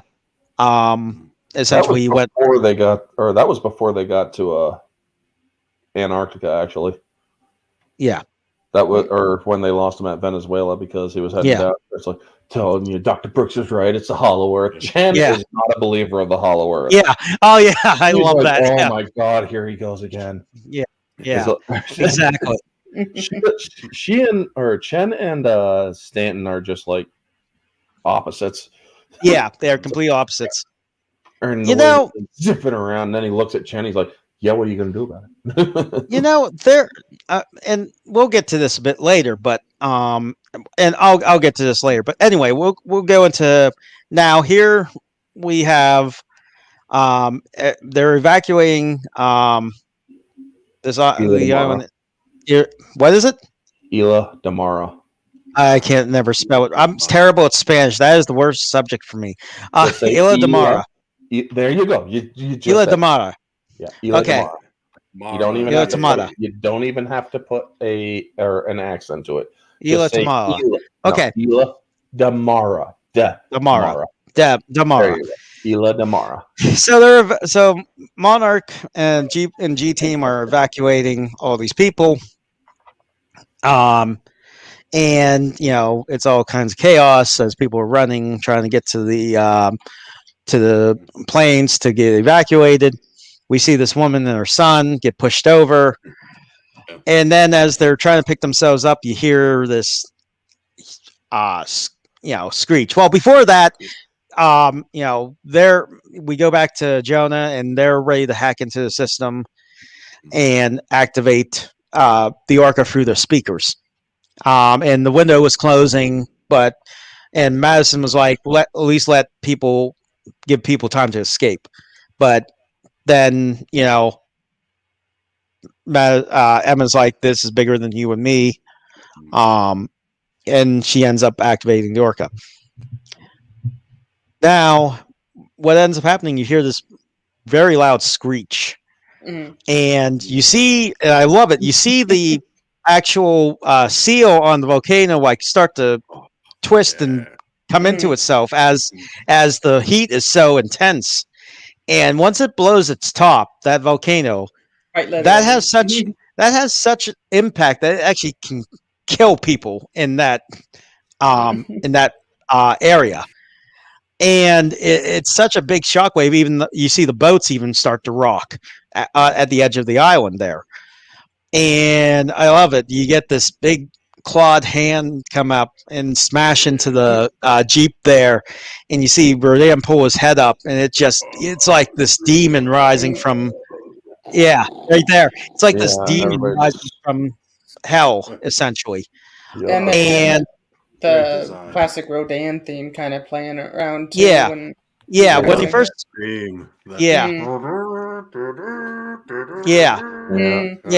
that trumpet, and it's just great.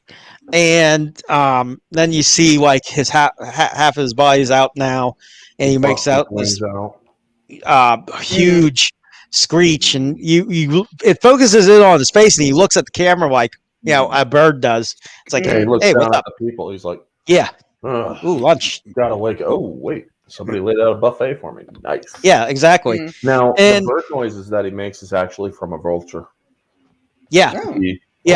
The sort of sound. Yeah. Yep. And as for many people who don't know, in the original Rodan eats people. Anything that's smaller than he eats. So, and then we get back to Mark and Chen, and he's like, "Do you have a catchy name for this one?" And he goes, and she's like, "Local legends call him Rodan, the fire demon." Yeah, that's comforting. Yeah. And it's like, that storm where we lost Monster Zero? Well, it changed direction, and guess where it's headed? Yeah. And I love that. That's not possible. No storm moves that fast unless it's not a storm. And so suddenly it just crops up. Yeah, we're going to mark that as Monster Zero because that's suddenly Monster Zero. Okay. And then Mark's like, he's responding to the big bird's cry over here. And he's either looking for food, a fight, or something more intimate. I love it. A food, a fight, or something more intimate. It's like, come on, man. Oh, man. They already used their further F-bomb for the film. Yeah, but exactly. Some exceptions. I mean, I do know a couple of exceptions where they had two F-bomb or F-drops. Yes, there are a couple in PG-13s. Yes, Ren has that.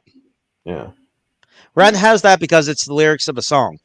Yeah. So that has more than one F-bomb.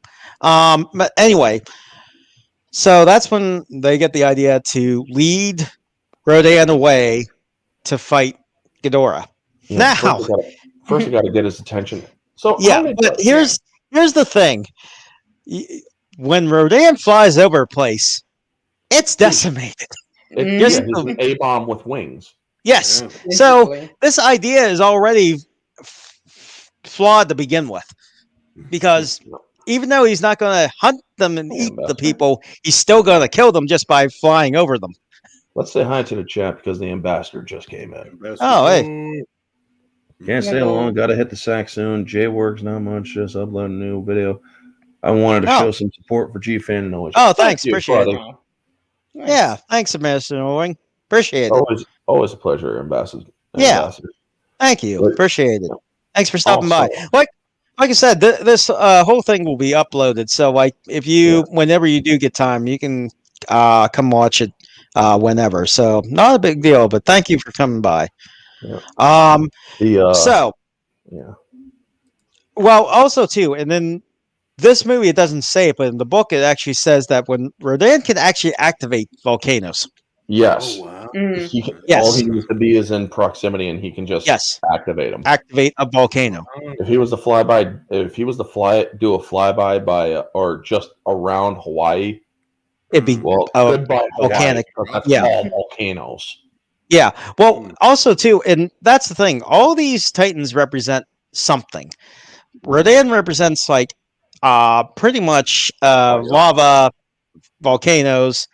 Ghidorah is like darkness, storms. Mothra is light in life. Godzilla's balance, as far as balance in nuclear radiation, of course, but he's more like balance of both light and dark. So like all these creatures, all these titans are essentially gods of a certain standing. Behemoth carries with him plant spores. Yeah. So think the Greek gods, and each one represents something. Titans. Yeah, Greek titans, essentially. Yeah, but that's why they call them titans, because they were literally as big as those titans. And they were the first gods, technically. Yeah, they were the first. Yeah, and so Rodan, he can activate volcanoes. It doesn't show it in this movie, but that's actually what he can do. Yeah, that would have been cool to see that. I know. No. I actually did a video. It's like, wait, what? I was reading the book, and I'm like, he's causing eruptions by merely flying near the areas. And I'm like, I got to make a video out of this. I don't think anybody did. Scoop time! Yeah. And I love it because here's the thing. Monarch set up to fight him and get his attention. Then they turn towards the freaking town. Yes, that's my point. It's like, why did you go towards the town? Yeah. But I love the other way. You know what? I love the sequence as Rodan's flying over, and it creates this wind tunnel. Yes. That is classic Rodan right there in the Showa era. This is the thing. This movie is literally if Shirahana, Eiji Tsuburaya, Akira Ifukube, and Tomiyuki Tanaka had the budget and had the modern technology, this is probably what they would have made. Yeah, quite literally. Yeah. This is what they would have made, and that's why I love this movie so much as a Godzilla fan. That being said, though, there are a lot of technical issues with this movie, but we'll go into that later. So as there is, he's flying over. They got his attention, but now these jets have to keep Rodan off the Argo as they're flying toward Ghidorah. Yep. This is probably the coolest sequence in the movie where he's fighting against these jets, and this literally classic Rodan, where he's just taking them out left, right, and center. He actually dive bombs almost like an eagle does. And snatches them with his talons, and then bites them as he's flying. That's actually something eagles can do, and I love it. It's like that. That is just a beautiful shot, and he's like literally skimming across the water as he's flying back up.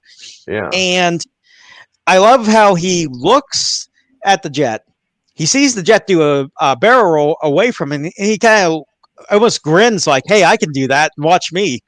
And Yeah, then he it's barrel like, rolls, and he just Mhm. destroys all of them as he's Yeah. barrel rolling. And it each just one of shows, them. and it just shows how intelligent he is. He's like, "Oh, you want to play this game? Okay, let's Oh, play." you guys can spin? Well, watch me spin, motherfuckers. But Oh yeah, and he just takes them all out. It's When- love. I love Yeah. it. I love how the Gold Squadron leader he's like, acknowledge, start the clock. And Yeah. It's like, dude, do not be smug with this thing. Yes. You don't know what you're dealing with. Oh, by the way, I the just love it. pilot he eats when it goes to the picture. That's the picture of Mark Doherty, the director. Yeah, he gets eaten by Rodan. Nice. Oh, and But another funny thing. Here's another funny thing. There, like Daughtry said, showed on Twitter. I wish I could find it. It's a very old post, but he showed on Twitter. The pilots were Seth Green, and a couple other people he knew, and Nice. so he actually had them come, and they weren't credited for it. It was just they wanted to just do it for fun, and Nice. so yeah, Seth Green from Family Guy and Robot Chicken, he was in it. A couple other people too, but it was kind of funny because they kind of did it as something fun, and again, so he takes out all the jets, and he's ready to clamp. He's and they're like, Before we 30 get seconds to to that- months. Yeah, Before we get to that, we gotta go over some of the detail of how he does it, because when they hit him with the missiles while he's going after him, he's like, Yeah. okay, more of these things. Nope. Yeah. So when he just claps his wings and goes straight Yes. up, it's like, Yeah. this is, or he just Thunderclap. wiped out like 3 or 4 jets Yeah. there. yeah, And then when he actually does do his dive, it's like, holy crap, dude. He literally looks like a freaking like F-16 just folding in Yeah. or folding in Yeah. the wings and just right down. It was Yeah. great. Mhm. It's like, Mm. this is something that you guys don't really stand a chance against. Yeah. You do realize you're all going to die. yeah. I mean, And- but they did it. And you have to. People were kind of arguing about the scene.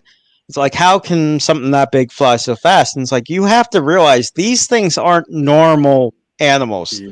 They Not to quite mention- literally are the old gods. They are. No, yeah, he's also, or he has pyrobiology. Yeah. He's literally magmatic. Yeah. His innards, magma. Yeah. And it's like, he's got his own steam engine. Exactly. essentially. Yeah. He is his Yeah. own freaking furnace of energy that just keeps him Yeah. propelling. Yeah. Exactly. Kind of Mhm. like how Godzilla has his own nuclear reactor within him. Exactly. And it's Exactly. like, that's how he yeah. goes. Yeah. No, So that's why he everybody's can like, fly "Oh, so he's fast." big." And it's like, Yeah. he's a Titan. Yeah. So. I slapped the person for thinking too much about it. Yeah. No, I did. It's like, dude, Yeah. stop thinking and watch the movie. Yeah, really.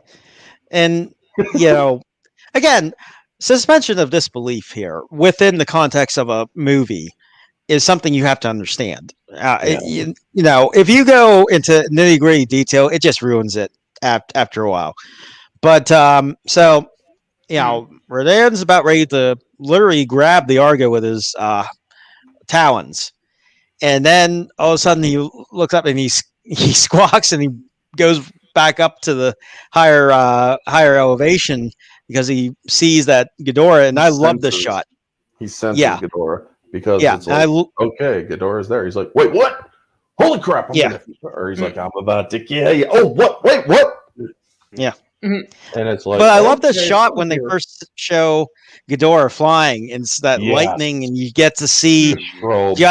Yeah. just how evil looking he is, and it's just great. I love that scene. And then he rises up, spreads out his wings midair, and they're like, dive, and it's like Mm. they like literally dive to like right into the water, and that's when you see Rodan and Ghidorah clash. But And that's freaking shot of Ghidorah just like going straight up and just spreading his wings. It's like, yeah, dude, that is like, yeah, the king is here. Yes. It's like, get out of my way, maggot. And Sandy says, "Oh God, they're killing each other." And it's like you hardly get to see it, unfortunately. And I love though all the shots in though. you did get some small shots, but one of the things at the end, you see one head grab one wing, the other head grab the other wing. They spread his wings out, and then he blasts them point blank range with the center head and right into the ocean. And mind you, he's magma, so it's like he probably feels like stone at that moment. He's like, crap. He's like, I am gonna get out of this. This hurts. Yeah, pretty much. But he does get out of it pretty quickly. I mean, he pretty damn quick. Yeah, he does. Now we get into the sequence. Well, you have this whole sequence where they're trying to lower the hatch to try to get the one Osprey back in there with civilians. Yeah. And you go through that whole scene, and they get the people back on the Argo, but then Ghidorah's like right behind them, and they're like, "Oh God!" And then suddenly Godzilla's they're pretty close to the water there. Yeah. And Godzilla just comes in, grabs Ghidorah, and pulls him underwater. I love this scene because now that he's in Godzilla's habitat, which is the water, and you can see him struggling to get back up to the surface. He's like, "Oh crap!" And it's like, nope. He pulls him back down. And Godzilla's like, "Get down here!" Yeah, and they're going through this fight, and then Stans comes onto the comm and goes, "I need you and your forces to, evacuate immediately and get to a clear area as soon as possible." Which is kind of funny because they're really the only ones left. Yeah. So, what other forces are you talking about? Anyway, they're the Argo's the only one left. He didn't know though, so he was just being cautious. Cautious, I guess.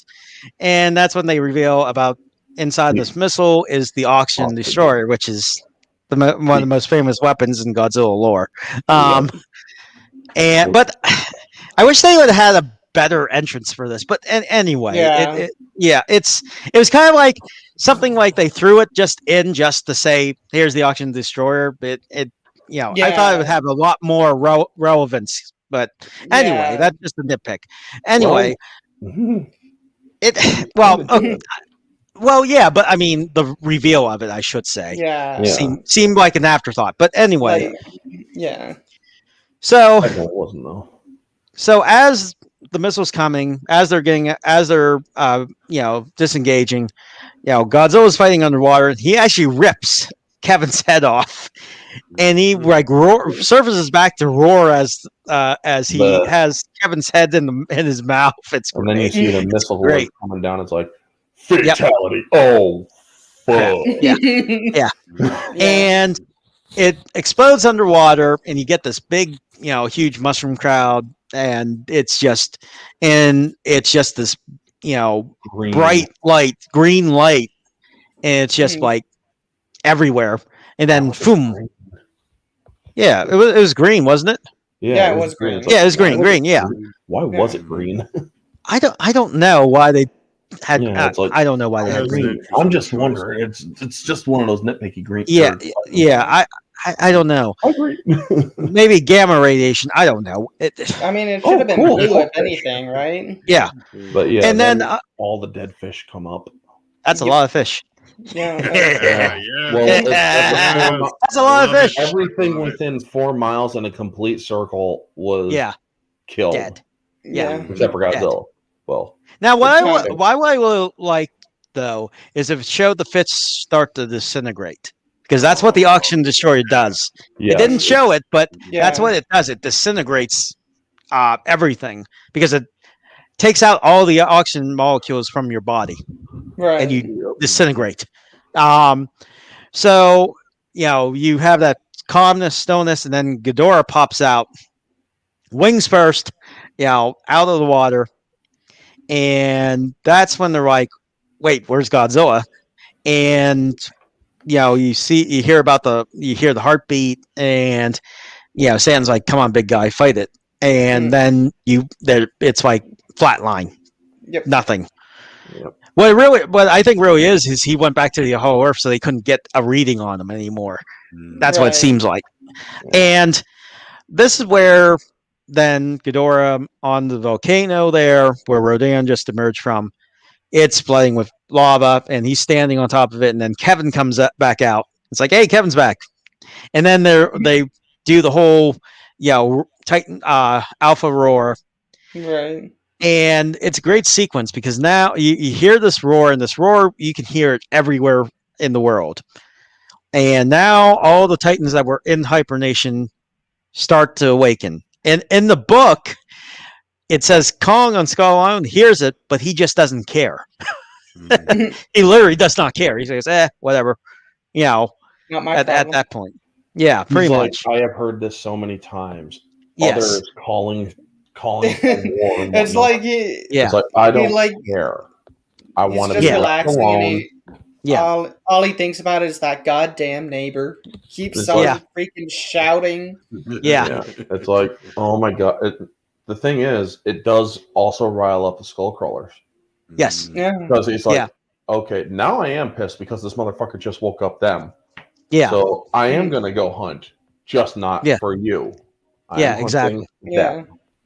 Yep. And I love how it says at the end of that little thing where it's like nobody better come, or they just better leave me and my home alone. Nobody better come here at all anymore. Yeah. Yep. Well, Well, yeah. Later, we'll Yeah. get into that later. I also So- like when Ghidorah is screaming or Mhm. waking them all up. Yeah. If you pay attention to to the other two areas, Yeah. Mount Fuji is where Yamada no Orochi is, Yeah. which is an actual Hydra. Chinese or Japanese or Chinese legend. Yeah. Of the multi-headed Hydra, Yeah. and the Sudan one in Jebel. Mokomembe. Yep, Mokili Mimbi. Yeah. Yep, Mokili Mimbi. And it's like Also, they have Typhon. Typhon. They have Typhon Yep. as a Typhon name. is pure Greek god, man. Yeah. Abaddon, Sekhmet, which it's like, well, Sekhmet, man, that would have to be like feline, because Sekhmet, literally is the embodiment of misandry. Yeah. Because she hates everything male. Yeah. So, yeah. Then we get the ones that we do get on screen: Methuselah, Scylla, and Behemoth. And also another Muto, female Muto. And then we get the shot of Jonah talking to Emma. He goes, "I thought we were going to release them one at a time." And she's like, "I'm not doing this." And they see the screen, and you see Rodan bowing to Ghidorah. Now, there's some actual talk about this. So, if you really think about it in the context of the movie, Rodan probably thinks Godzilla's dead. Ghidorah defeated Godzilla because it happens underwater. So now he sees, oh, how bow to you? You're the alpha now. You have to understand there's a hierarchy with the Titans. I mean, Right. A weaker Titan cannot take on another alpha Titan. So he had already established himself as an alpha at that point, and as the king of the Titans. Yeah, he already lost Ghidorah. Yeah, exactly. So he cannot fight him again. And also, too, in the concept art, the ancient art that they show, like when they were down in the Holy Earth, in the concept art, they actually showed that Mothra, Rodan, and Godzilla were actually on the same side, fighting ancient Ghidorah back in ancient times. So, it's almost like, because Godzilla's not around, and because now Rodan thinks he's dead, he kind of needs to follow the Titan hierarchy now. Right. So this is why Rodan pretty much turns tail. A lot of people compare him to Starscream in this movie. Seriously, because of being like a freaking jet. Yeah, and also thing just he doesn't do is curse Megatron. Yeah, Yeah, it's like, try to Megatron. betray Megatron every Right. 5 seconds.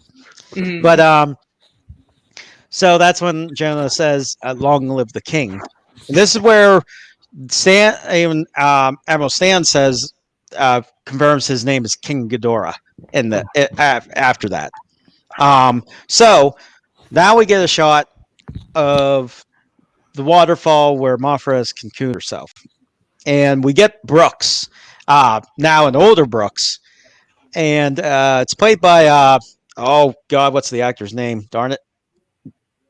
In Terminator 2, Michael or Burton. Joe Morton is Joe the- Morton. Joe Yeah, Morton. Joe Morton. yeah, and he plays an older Brooks, and he knows, he goes, this is this one, this he's the one controlling the others, and that's when he goes out, and I didn't. Okay, I'll Looking for admit. Dr. Ling. Hmm? Looking for Dr. Ling. Yeah. Now I'll admit, I actually thought this is Chen at first Oh glance, yeah, Mhm. I was a Yeah. little and then I confused. realized Oh, after the you second got time I there? watched it, I realized her hairstyle is different. Yeah, her This hair this is is a lot actually her longer. sister. Yeah, Yep. this is actually her sister, her twin sister, and she's like, and Brooks is like, we lost contact with Monarch, and he's like calling out, and it's like, Dr. Ling, and then she sees the glow under behind the waterfall, and then for that brief moment, the rain stops, and the boon light is just shining down right onto the waterfall. Great shot, and you see like almost like little, Fireflies. illuminated moths all Or around, that, yeah. and then the Mothra theme starts to kick in a very, very subtle way. It really gets And tears flowing. yeah, it really does. And then you see one of her claws come out, and as she's Not pulling that herself out of the powerful. cocoon behind the waterfall, it's just a really cool scene. And then the Mothra theme really picks up, and it gets louder and louder as this is happening. And then Dr. Ling takes off her hood and actually lifts her arms almost as in praise. And it's a great scene. And then Mothra spreads her wings, and this is another moment I teared up. I don't know what it is about Mothra, but in this movie, she doesn't have very many scenes, but the scenes she has just bring you back to being a kid watching these movies for the first time. I don't know what I think it's the theme, the way it was shot, and it's just this beautiful, wing spread, and she does her trademark roar, or more like a screech. One thing. Sorry. Mhm. One thing. Yeah. In the book, you actually do get, or you do understand that Ling is psychically connected to Mothra. Wow. Yeah, again, the book Really? illuminates a lot more about that. Yeah. But unfortunately, as for the movie, they can't really fit all this stuff in, so they have to like give you kind of like breadcrumbs of it. Yes. Right. And which actually they go to, because the next scene is literally Mark talking with Chen. Yes. And that's when they explained, they were the Mothra twins. And her grandmother, if you notice on the picture, her grandmother and her great aunt, if you look at the bottom caption, it says Infant Island.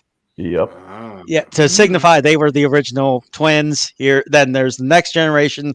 Then there's Chen, and then her daughters. Yep. So, and they're all twins. If you look at the picture, they're all twins. Yep. It's like it's a lineage of twins, and so I love, and I remember I as a Godzilla fan, I'm like, oh, they did it.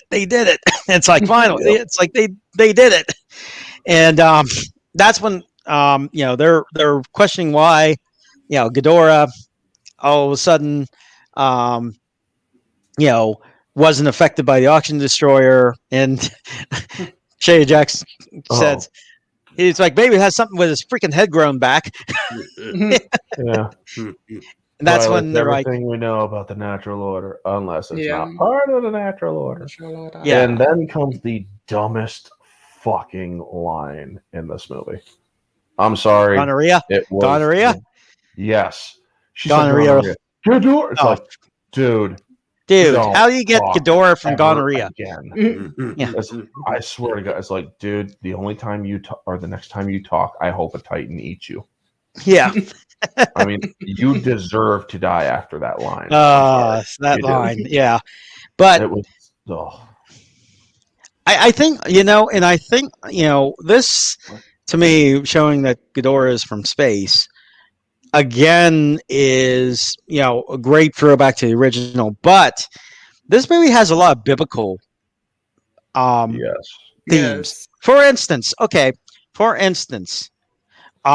of the things that happens in this movie is actually directly from the Bible, Oh, and that is when Ghidorah actually heals himself, he calls out, and all the Titans follow him. That's actually from a line from the Bible, where a beast, pretty much as if the beast has no wound at all, then others follow him with wonder.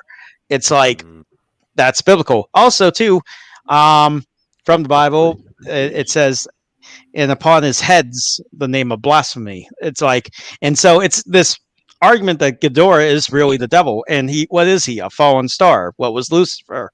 A fallen angel, because from falling from the heavens. Yep. So I wish they did like a shot, or while they're telling that story. yeah, I wish they could have just shown Ghidorah just like flying into Earth. yeah, landing on Earth. Yeah, that It would have been so cool. I wish they did that too. And there's a lot of biblical references there, and I like how they did that. Another thing that really illuminates as a Godzilla fan, it's like, yes, he's from space. He's not just another Titan. That he is not from this Earth, and it shows that why.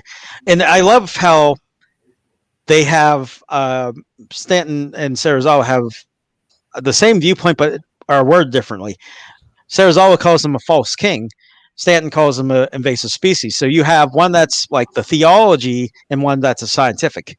You know what I mean? So I like that. And also explains why Godzilla, who represents balance, hates him so much, because he literally is upsetting the balance because he's not supposed to be there. Right. He is the other. He's not from this Earth. So, and I love it. What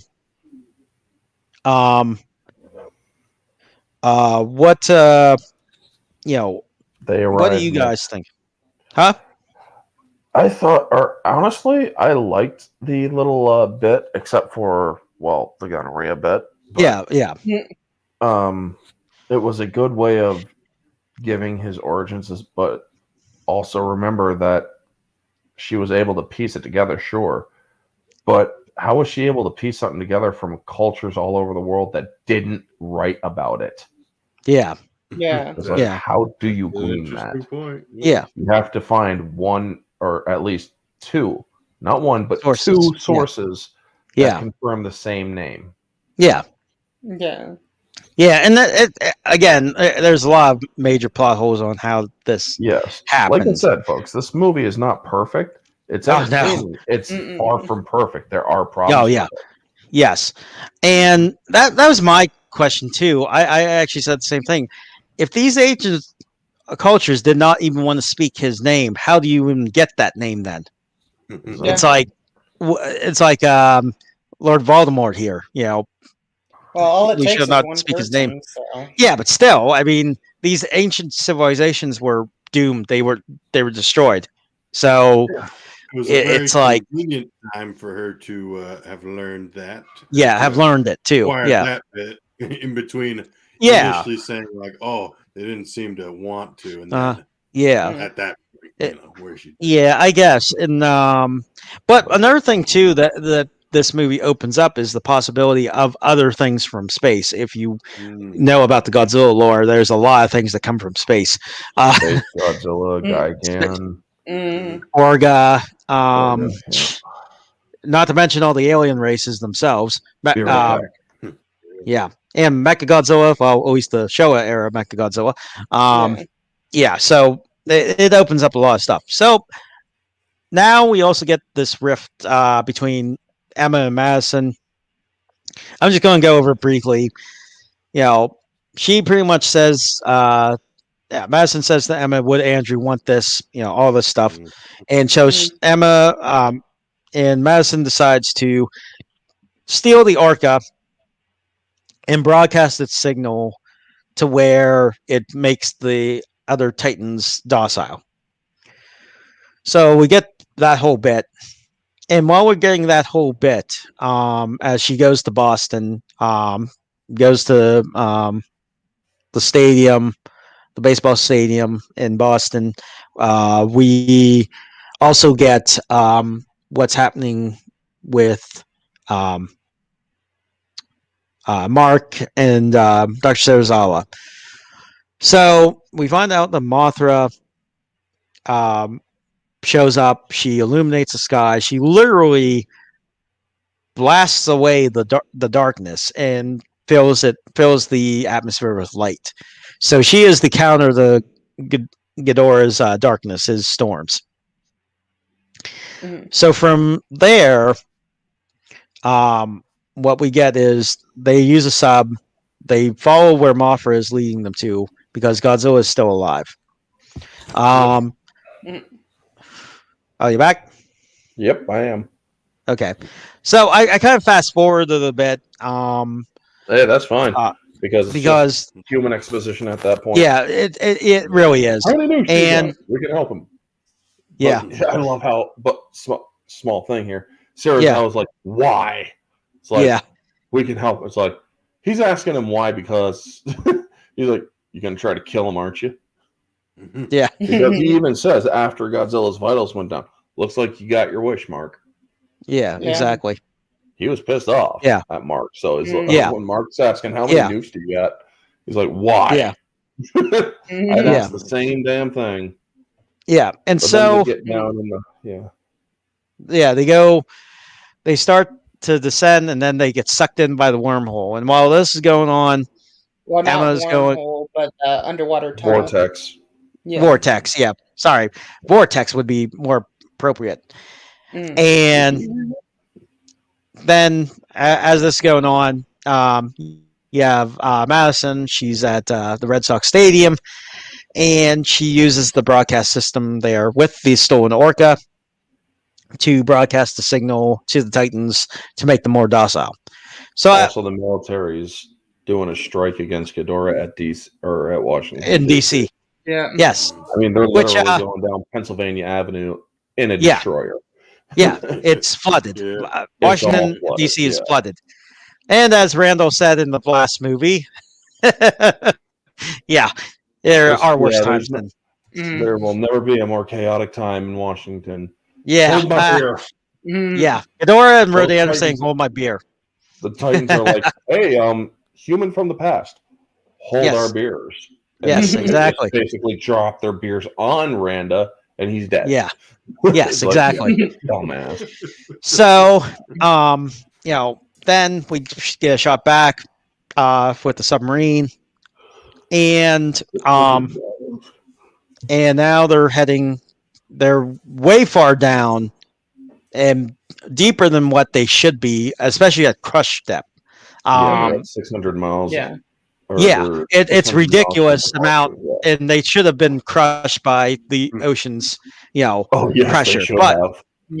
But at the same time, they're arguing that this is actually in the whole Earth. They're not. The pressure is completely different in this area, and so they're using probes around, and they start to see all these man-made structures, and you see this great civilization that's sunk. So that's Atlantis, by the way. Yeah, I was going to say that. Yeah, it's because Atlantis. A lot of people think it was another one from from one of the Japanese movies where that one was in the Pacific. But it's like, no, this is Atlantic. This is Atlantis. Yeah. Yes. Or this would be Atlantis. Yeah. And then what we see is you literally see this ancient civilization worship Godzilla as their god. You see is murals everywhere. You see all kinds of stuff. And you also see Huh? You also see Ghidorah. Yes, yeah, and in the murals too. But what you also see is ancient shipwrecks Yep. that have been there, and that was pretty cool. So whatever these vortexes could suck pretty much all the way to the surface too, connect all the way to the surface. So they could have sucked all these ships down with them, and they're from different time periods. And they show that, and then they show that these probes are picking up this radioactive blob, right in the center of the city. Yeah. So as they're going, and one of the probes makes it, the other's circuits fry because of the radiation. One of the probes makes it, and it actually is able to go out of the water and hover into the air pocket. Into the air pocket. And it's panning, and then you see Godzilla's dorsal fins, and then it cuts out. And Serizawa was like, wait, back up. And then he shows them right there, and it's Godzilla's dorsal fins, and it's up this altar. It's like an altar there. And they're like, this is where he's been feeding because it's all high concentration of radiation. And they're all like, oh, well, good, then he'll be okay. And he goes, no, this process takes years, maybe decades. Yeah, maybe decades. And so they're like, pretty much decide to nuke him to jumpstart his radiation healing. Yeah, accelerate it. Accelerate it. And that's when they're, Stanton's like, well, if how they're pretty much saying they can't fire their nukes because there was too much damage. Yep. And then they suggest to take the nuke straight to Godzilla.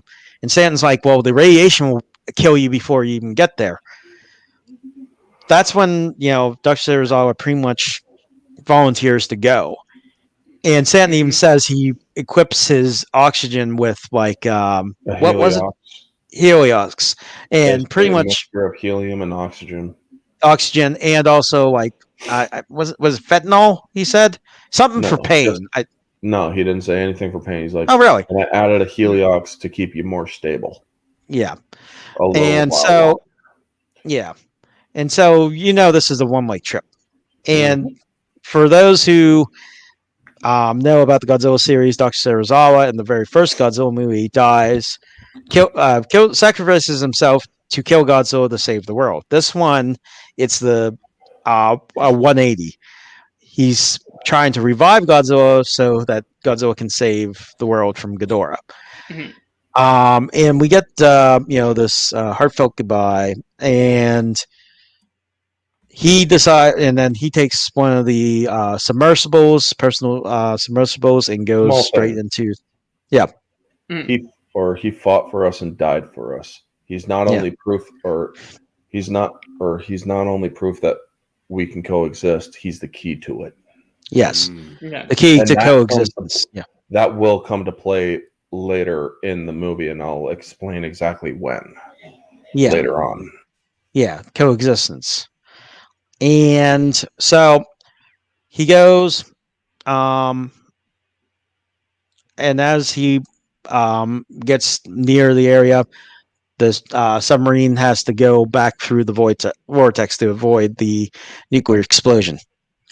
And he surfaces. He starts dragging the nuke up the altar. And what's cool is those statues are like human, but they have a Godzilla's head. I thought that was a pretty cool touch. And it's like this in there.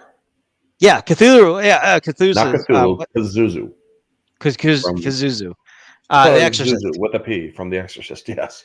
Yeah, from The Exorcist. I never knew the statue's name, but I recognized it. I did not know that was the name of it. But yes, from The Exorcist is there. We're saying something. But anyway, so he drags the nuke up. He starts to set it, and then you see Godzilla breathe, and the smoke clears from that area, and you see Godzilla, and it's kind of a very touching scene because this is really the most vulnerable we've seen Godzilla. You can tell he's pretty much, almost dead. Now this is the scene that brought a tear to my eye, though. It did. Yeah. And Sarah already knows the radiation is killing him, so he sets the nuke. he takes off his helmet and he goes over to Godzilla, and you get the shot of him, placing his hand on him like this. His whole life's has been researching Godzilla, and this is the closest he's ever been to him, and he actually gets to touch him. And Godzilla's eyes kind of look at him, kind of like, who are you, kind of thing. Yeah, and jackasses. I love that. He speaks in Japanese, and he says, good old friend. And what's funny is he was actually supposed to say that in English, but he let it slip that it was Japanese, and the director loved it so much he kept it in. And you get the clicking of the nuke getting ready to set off, which is kind of funny because they're using analog, which is the same thing that they used in the 2014. Yep. Mm-hmm. So that's a good throwback reference. They have to use analog because the radiation would fry the circuits if not. Mm-hmm. So, but I love that. If you really look right as the last clicks, you get you see Godzilla in the foreground, and then you get to see more of an actual clear shot, and he actually closes his eyes, almost like he knows what's going to happen. Yeah. And they boom, and it destroys everything. And the director also said, if you look closely at the blast, at the edge of the city is a skeleton of what could or could not. He wasn't allowed to say yes or no, but it looked like Anguirus. So it's almost, yeah. So essentially, it's arguing this is Godzilla's home. Anguirus also died there too. This was the Great War of pretty much when Ghidorah pretty much destroyed everything. It was like, because as they said, Ghidorah killed both men and gods. Mm-hmm. So, that was like the last stand of that city.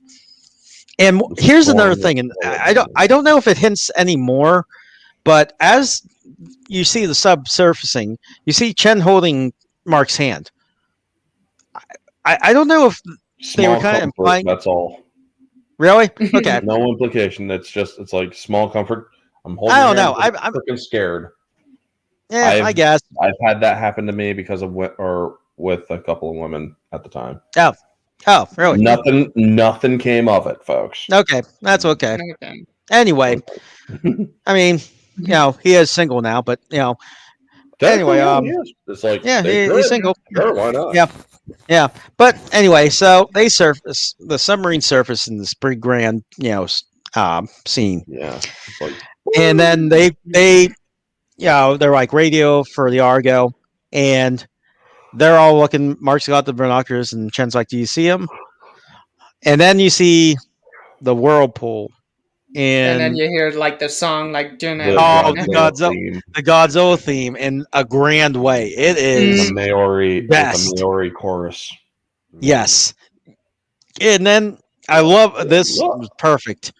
And then he rises up as the Godzilla theme's playing in its full force, and his dorsal fins are growing. He's like, rising, and he lets out his atomic breath up into the sky as he roars. And a call to arms, and he's literally blasting the darkness away, essentially, at that point. And then he looks down, and it zooms in on his face as he sees the submarine there. And he goes in for a closer look, and Mark's like, "Nobody move," and he just stares at them, and they stare back at each other. And at this point, then Godzilla turns, and you get actually the hint. I don't know if you guys noticed this. You get the hint of the Requiem from Godzilla vs. Destroyer. Did you guys hear that in the music? Bit, yeah. No. You get the very slight piece of music that was part of the Requiem from Godzilla vs. Destroyer, where he dies. And then he turns, goes into the water, his tail splashes down behind him in the classic Godzilla move. And that's when Mark realizes what exactly the missing piece of the Orca is. And he goes, "I know how to find them." And they get back to the Argo. He gives, and he has Sarazawa's notes. He gives them to the.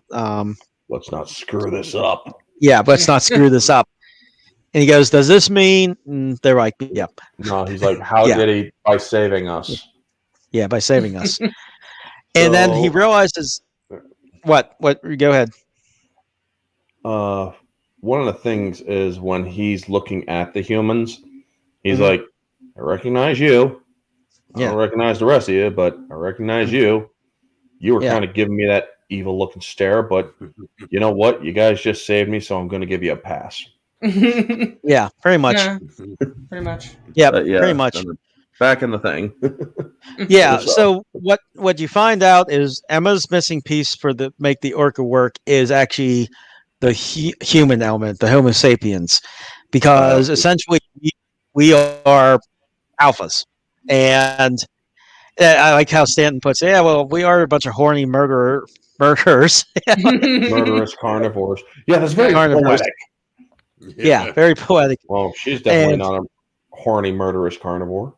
yeah, but anyway, so that's how they can trace the orca. They say that it's in Boston, and Stanton's like, "Oh, little let them fight action." I used to love when he said that, and Mark's like, "No, this time we joined the fight." Yeah. So I wonder if Godzilla versus Kong will say this: we finished the fight. Yeah, I know, right? Mm. That would be that actually would make sense.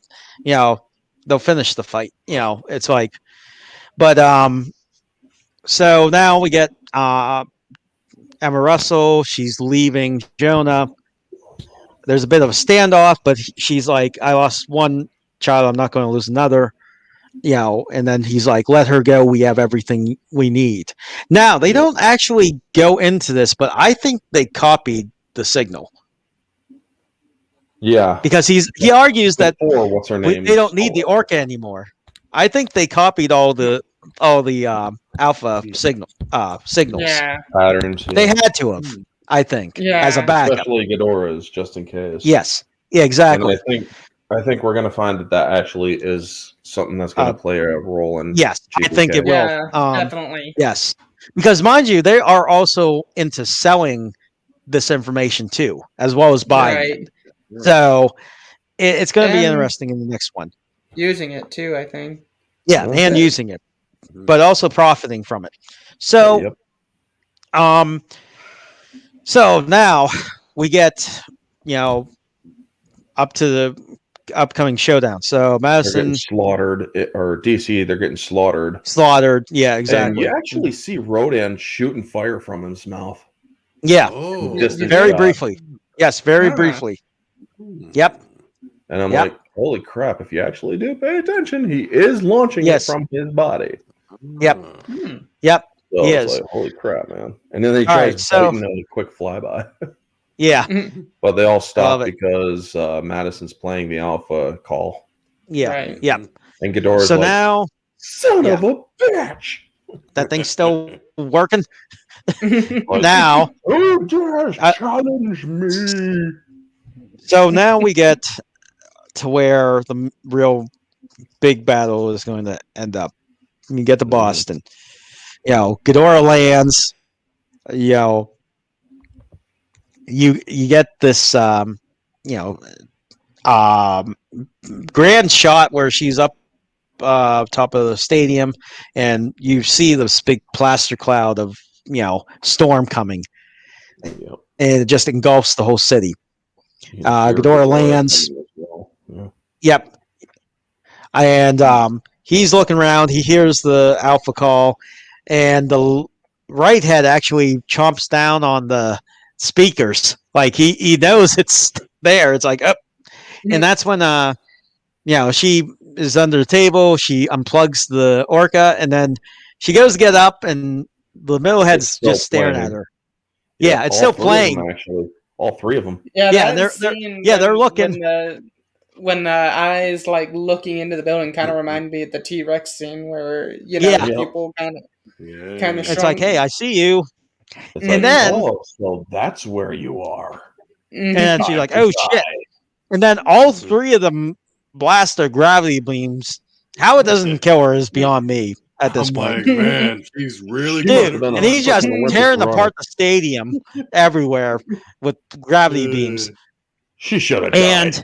Realistically, she should have died. Yeah, right then, just the blast, not even hitting her, but just the area of effect would have killed her. Yes. Yeah. And so That she's charge on the would. ground. She's on the ground, and she froze the orca, and it's going quick, quick, quick, quick, quick, and it's like and he just crushes it with his wing. It's like it's like take that, Yeah.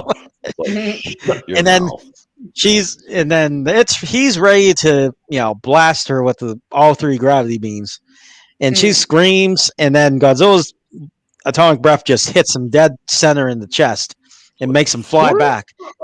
Now This is another this good scene. scene.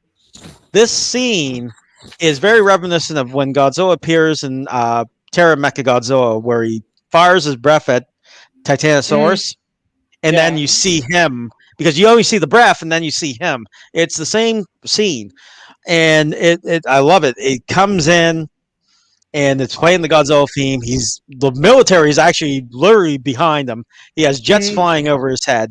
I mean, Godzilla is pretty much leading the entire what's left of the military force. Coexistence.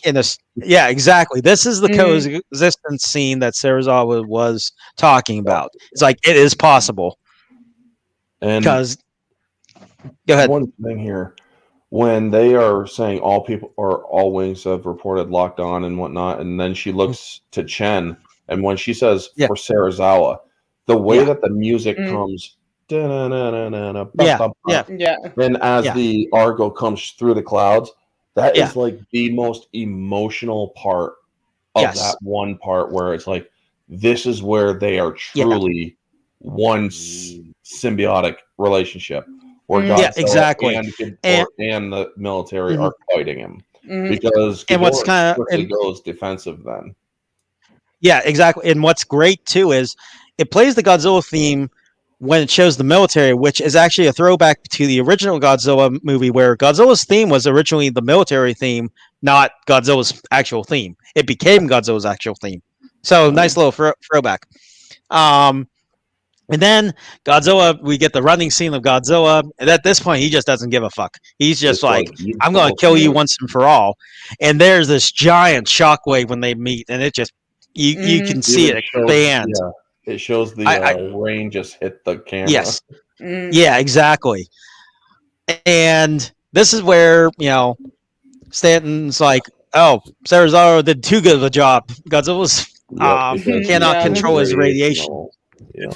Yeah, and it's like Godzilla worked a little too well because he's about to explode like an atom bomb. Because it's going to be a bad day to be a Red Sox fan. I know. Right? Remember that. That's because Red Sox suck. Yeah, so those two are battling each other now. Mark and G Team are going to literally flying right into the stadium in between Godzilla and King Ghidorah there. And as two of the pilots, as two of the soldiers come out, they just get vaporized by Ghidorah's gravity beams. It's like, dude, this is the worst area for you guys to be in. And but I love this. Well, you met God. Yeah. Well, you know what? I love this shot because it's very reminiscent of Godzilla 2014. You're getting the human perspective of how huge these things are. Yeah. And you see it from their perspective, and you see Godzilla do his tail whip on Ghidorah, but then it flashes back to Mark, and it shows how the camera has to pan so far up that you don't even see the characters anymore. Right. And then you get this great scene where Ghidorah uses all 3 of his heads to grab onto Godzilla's his arms, and then his neck, and lifts him up, and then plummels him back to the ground. And as he's on top of him, Godzilla has, shoots him point blank range with his atomic breath to where he's flying backwards. But as he's going backwards, he's about ready to crush. As Ghidorah's going backwards, he's about ready to crush the guys. And then you get this light in the sky, and you see Chen. Oh my gosh! Yep. I love this. You see Chen have her eyes closed, and then she opens them. It's like she's summoning Mothra. Literally, she is the Mothra. Yeah, and she senses Mothra, and it's like, yep, that's. And I just love Mothra's her entrance. Mothra's there. The sound. Yes. Like, yeah. It's like she Yeah. comes in like a freaking meteor, man. Yeah, exactly. It's like, I'm And here, then she bitches! and then Boom! she uses her web to stick Ghidorah's heads to the building. Kevin, Not Kevin. That wait, was the is right it? head that Is got, it? Yeah. or that No, got free. that's right. The right head gets loose, and he's trying to pull the other guys off, and he sees Godzilla's reflection in the windows, and he turns around, and he's like, "Oh shit!" And Godzilla just pushes him right through the building. Yeah, linebacker. It's great. Shove. Yeah. And then Mothra's coming in for another. Mothra's coming in for another swoop, and then Rodan comes in and intercepts her. And now we get this midair battle between the two, where they're just like clawing at each other, grappling in the sky. It's great. And the F-35s are all getting caught in their wake. Yeah, in their wake, and then falling to the ground. Well, oh shit! And then we got two more of these motherfucking flyers. Yeah, and then one of the scenes that I love too, and this shows Ghidorah's intelligence. Well, at least one of the heads. So Godzilla literally is pushing him through, through buildings and everything else, and he has him locked down.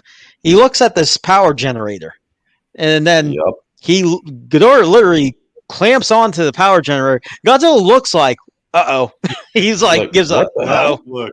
And then he just crap. He literally goes like Emperor Palpatine on everyone, and he just shoots gravity bolts everywhere, and he just fries all the planes everywhere, except for the Orgo. Except for the Orca, but like, and then even Godzilla is like blinded and being burned by the gravity beams. I love it. You see a shot of him, and he's like huffing and puffing. You see like smoke coming out of like his face and all that. It's like, geez, I love it. Love that shot. And then you see everything falling around. Yeah, falling around, and one landing on his shoulder. Yep. Ghidorah's freaking charged up. He's like, now what do you got, motherfucker? It's like Ghidorah is just like pure demonic in that way, because he's just relishing in the fact that he just slaughtered all those or everyone around him. It's that's the one thing too. Now we're here. Yeah, see, that's the big thing too about Ghidorah, and especially in this movie. Whereas all the other, like the Mutos, the Skullcrawlers, they were killing to survive. Ghidorah does it because he likes it. Yes, Ghidorah is pure loves destroying things. That's the thing. Yeah, evil. Well, think about this. You have those soldiers. He used all 3 gravity beams on those soldiers. It's like, dude, that's overkill. Like, he enjoys doing that. Yeah, I mean, he loves just killing things, and that's the difference between like Ghidorah and like the Skullcrawlers and the Mutos. It's like those are creatures just trying to survive. This thing loves to kill things, And then we get Emma and Mark are arguing, and they realize that Madison had gone home. Yeah, Madison had gone home, and they go, travel to their home, and all the while, then, Mothra and Rodan are fighting. Rodan has Mothra pinned to a building, literally, and he's trying to keep biting her, and then suddenly he goes to bite, and then he's like, oop, like that, and he gets sex. Here she had a stinger. Yep. Yeah. He's like, ugh, and right into his shoulder too, and it's like you can when she pulls it out, like it's all like molten underneath, like that's his body, and it's like extremely painful for him, as you can see, and he falls back to the ground. That well, she doesn't kill him; it just a little bit. Yeah, because you don't see. I don't know if the stinger's poisonous or not. It's probably a paralytic because she's not. Yeah, something paralyzing. She doesn't really go fatal. No, it's more like a paralyzing agent. Yeah, but then, as this is going on, then Ghidorah actually stomps on Godzilla and then literally lifts him up. That was very impressive. Yeah. The way he just jumps right over to him, just slams on grabs him with his feet. Yeah. Like face in the feet, and it's like, oh shit, man. He like lifts when him the all the way big up to the freaking WWE stratosphere. Stratosphere, Yeah. yeah, and just drops him. Like, Yeah, it's and like then drops him. Looks when like a Yeah. freaking meteor WWE coming gets down. big, like the Yeah, Big Show. WWE, He grabs yeah. a smaller wrestler, and just tosses him up in the air. Yeah. As a show of Mm. total power Yeah. move. Just like, yeah, I got you. You're done, bud. Yeah, and Godzilla Yeah, just but anyway, freaking yeah, he starts like burning up. falls to the ground.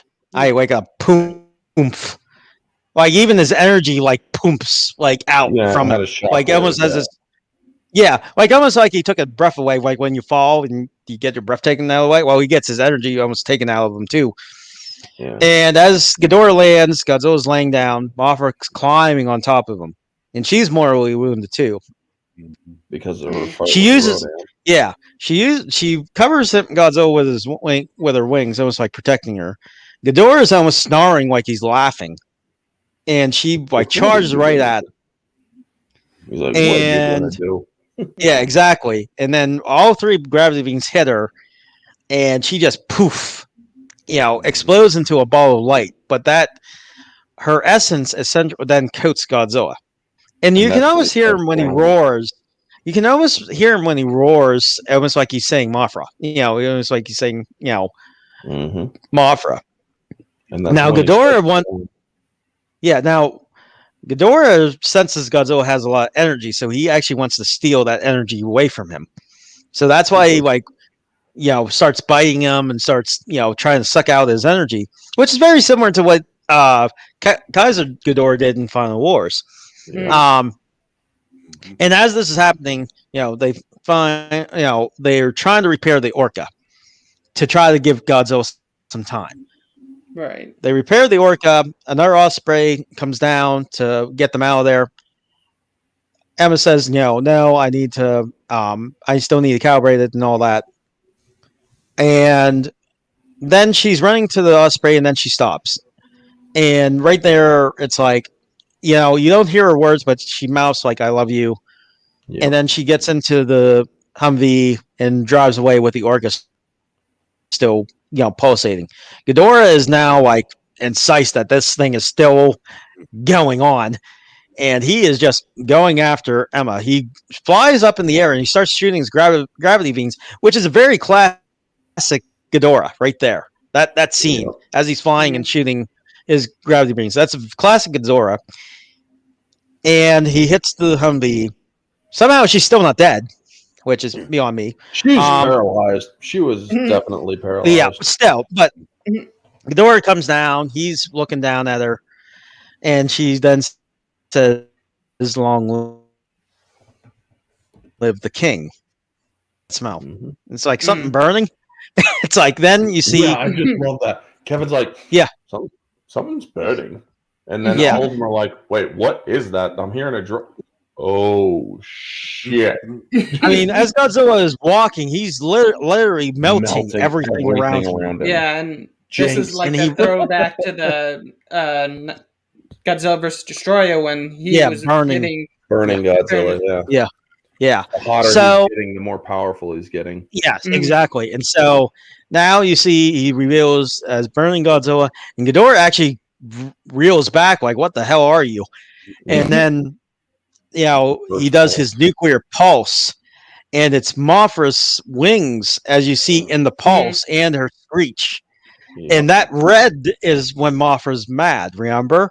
Mm-hmm. So, and that is his nuclear pulse is red. So it's like he has literally they have combined their energies right there, and that first wave disintegrates his wings, so he can't fly away. He literally is he is firing his gravity beams, but if you notice, he's trying to crawl away as he's firing his gravity beams away from Godzilla. But Godzilla literally looks like he's smiling, like, I got you now. And he does a second nuclear pulse. It burns the right head. Kevin gets disintegrated. The third middle head's like, what the hell? He's like, he screeches at him. No, I don't want to die. Yeah. And then Godzilla then does nuclear stomp there right onto him, and it releases all that electric energy that Ghidorah had, and it just obliterates everything. Yep. Then we get the scene. Before we do that, the Um, pulses yeah. I want to talk about. When he roars as he's charging up, you get the feeling that this is hurting Godzilla. The only way that he survived this was because of Mothra. Yes. Mothra didn't put him into critical mass. He was already there. It's just she gave him the energy to survive it. Yes, exactly. Because when he goes through the first pulse, he's literally kind of almost clutching his stomach, like, "God damn it, this hurts!" And then it's like atomic fart. I mean, it kind of does look. It's like it does kind of look like that. It's like, dude, that's like explosive gas. Awesome. Yeah. But yeah, that's basically from a comedic point of view how I saw it. So we're getting toward the end here. 1 second, guys. I need to try to do something. I need to switch. I need to switch this to my phone here. 1 second. Okay. Because I have to actually go pick up my wife, but I'm trying to switch this to my mobile here. I don't know how this is going to work. Just bear with me a sec. Just make sure you log in with your second one and then leave with the first one. Sign in first with the second one. Okay, gotcha. But yeah, that explosion was really cool, though, especially seeing like the little outline of Mothra with it and everything. Mm-hmm. And I gotta say that it's like, or when he steps, everything he was melting the buildings. When you're melting concrete that fast, that is extreme. He was he had to have been over 9,000 degrees. Yeah. Mm-hmm. They're twins. Oh my god, they're multiplying. This is out of hand. Now there are two of them. If you know that movie reference, then you're a good Star Wars. Yep. F1. Did that work? Hold on. Yeah, it works. That worked now? Yeah. Yeah. Yep. Okay. All right. Yeah, can you hear me? Yeah. We can hear you. Can you hear us? You can hear me, right? Yes. Yeah. Can you hear us? Yeah. Okay. Good. Okay. Okay. Okay. Yeah. I can hear you. Oh, okay, good. We want All right, but anyway, like I said, Oh.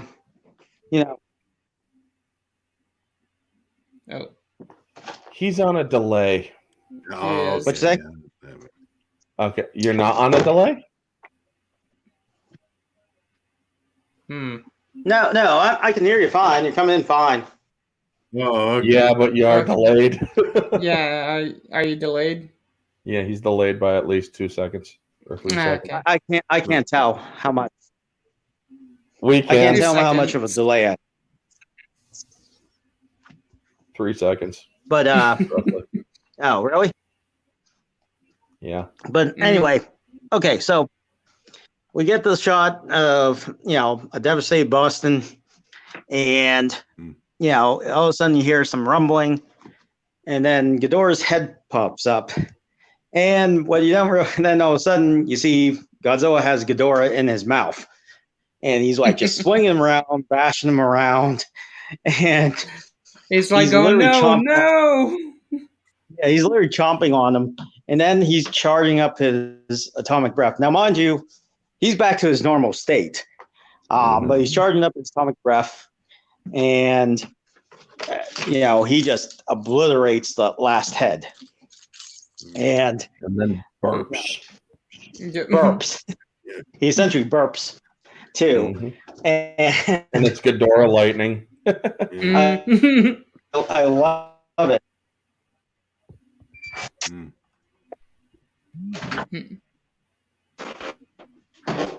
And so, one of the things that happens is that, Stan's like, geez, I'm glad he's on our side. And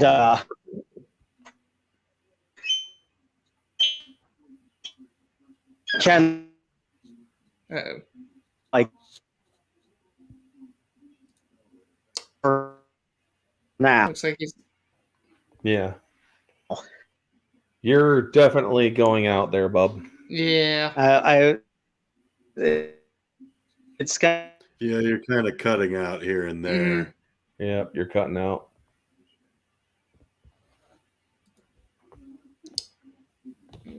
I don't think he is. Yeah. So basically, Yeah. She says for now, and that's basically the end. They start rolling credits. Mm-hmm. So, all the monsters bow to him and Rodan. oh yes, the monsters come in and bow to him. You get Behemoth, you get the female Muto, you get Scylla, and then Rodan comes in and he's like, I challenge you, and just freaking Godzilla's like, fucking kneel. Mm-hmm. You don't, and Rodan's like, what? Okay, I'm freaking bound to you, man. All right. All right. You Yeah, win. I was just screwing around, man. yeah. And then he looks at the rest of them. He's like, okay, doggy, calm Sorry down. about that. It's all right. And then he looks around to all of them and just starts snarling, and they're like, yeah, we don't want that, or we're not challenging them. Yeah, So exactly. they all just bow, Yeah. and it's like, yup, know your place, bitches. Mm-hmm. And then he gives his alpha roar. Yeah. And then the end credits. Yep. Scylla's freaking freezing up the ice caps, even though they're still frozen. Mm. Behemoth's poop has a lot of good qualities. I remember that. Yeah. Godzilla brings the reefs back to life. Yep. And there's a mechanized giant being built on Skull Island. And all the Titans are going there for some weird reason. Yep. And then we get the tease of Godzilla versus Kong. Well, not just that, but also let's talk about Serge Kevin. doing the Godzilla song. Oh, yeah. Oh yeah. History shows again and again, arrogance of So man. I was actually, fun fact, I was actually there at G Fest. Nice. When that song came out, everyone started clapping and singing along. It was great. Nice. Nice. You can find it on YouTube. I'll definitely look for it. What Well, a anyway, oh, God. so so I'm going to give my rating. I'm going to give 2 ratings. Well, we got to do the Hold on. last scene first. Yeah. Which, the Jonah, yeah, Jonah. Where they find Kevin. Yep. Kevin, Jonah yeah. gets his hands on Kevin's skull, and it's like, we'll take it. It's like, oh, shit. Mm-hmm. Essentially. We're not. It works Productions. But yes, okay. Give them No. ratings now before you conk out. Yeah. Okay. So what I'm going to, so I got the 2 ratings. I got my objective rating and then I got my subjective rating. Mhm. So my objective rating, without any bias, this movie is more like a 7.5 to an 8. There's a bunch of different technical issues. I did not believe for 1 second Emma Russell's redemption at the end. She had literally committed genocide on a grand scale, and then we're supposed to feel bad at the end. I didn't buy that at all. Mm-hmm. Nope. So we also have, like, some issues with well, it's shot mostly in the dark. Rodan's scenes were more in the light, but it still was pretty dark of a movie. I couldn't really see too much sometimes. Yeah, a lot of characters that I didn't really care about. Stuff like that. So that's why I gave like 7.5, maybe an 8. Still passes, but it's not near as well paced or well constructed as the last 2 films. Now, as a subjective review, I am going to give this 9.5 to 10. As a Godzilla fan, this was the movie that I have been wanting to see since I was a kid. Yeah. Just literally everything about this movie felt like a Godzilla movie. It felt like a traditional Toho Godzilla movie. And it just was fantastic from a Godzilla standpoint. But that's just mine. As a moviegoer in general, it was very entertaining. Probably give it like another 7.5 out of 8 or 8. Very, very entertaining. Well worth a watch. Mongo, what did you think? Well, I think objectively, I'd probably put it around a 6 or 7. As I've watched the movie more and more, and watched some more of the behind the scenes stuff, some of the creativity that went into making this movie, like subjectively, I gotta put it at like an 8 or a 9. This is a great Godzilla movie. It was a lot of fun, and gosh, I think I just love the Rodan sequence. I love that whole sequence when he's introduced. Just great stuff. Great movie, in my opinion. Just totally hyped for the next one. Yep, Definitely. same here. Fade, your opinion. Wait a minute. What was it? The first one would be 7 out of 8, and then the other one would probably be a 9 out of 10, like yours, because it was really good with the Godzilla fan stuff. It was a real nice treat for fans. Yeah, it was. Orange, your opinion. Objectively, this actually does not pass, in my opinion, because objectively there are too many problems with it. There is some shoddy CGI shots. There's some bad color saturation with Ghidorah flying up to the Osprey. There's too much human bullshit in this movie. It's King of the Monsters. It's not King of the Humans. I like that. It attributes too much bad writing, and there is some acting problems. Now, yes, it would be a 5.5 to 6 out of 10 objectively. It does not pass. Subjectively, I put it at an 8 to 9 out of 10. There is some problems. Yes, there's some idiotic stupidity in it, but I still enjoyed it thoroughly. Now, moviegoer, my third tier, it's a 10 out of 10. It's thoroughly, or it's enjoyable on entertainment value alone. Yeah.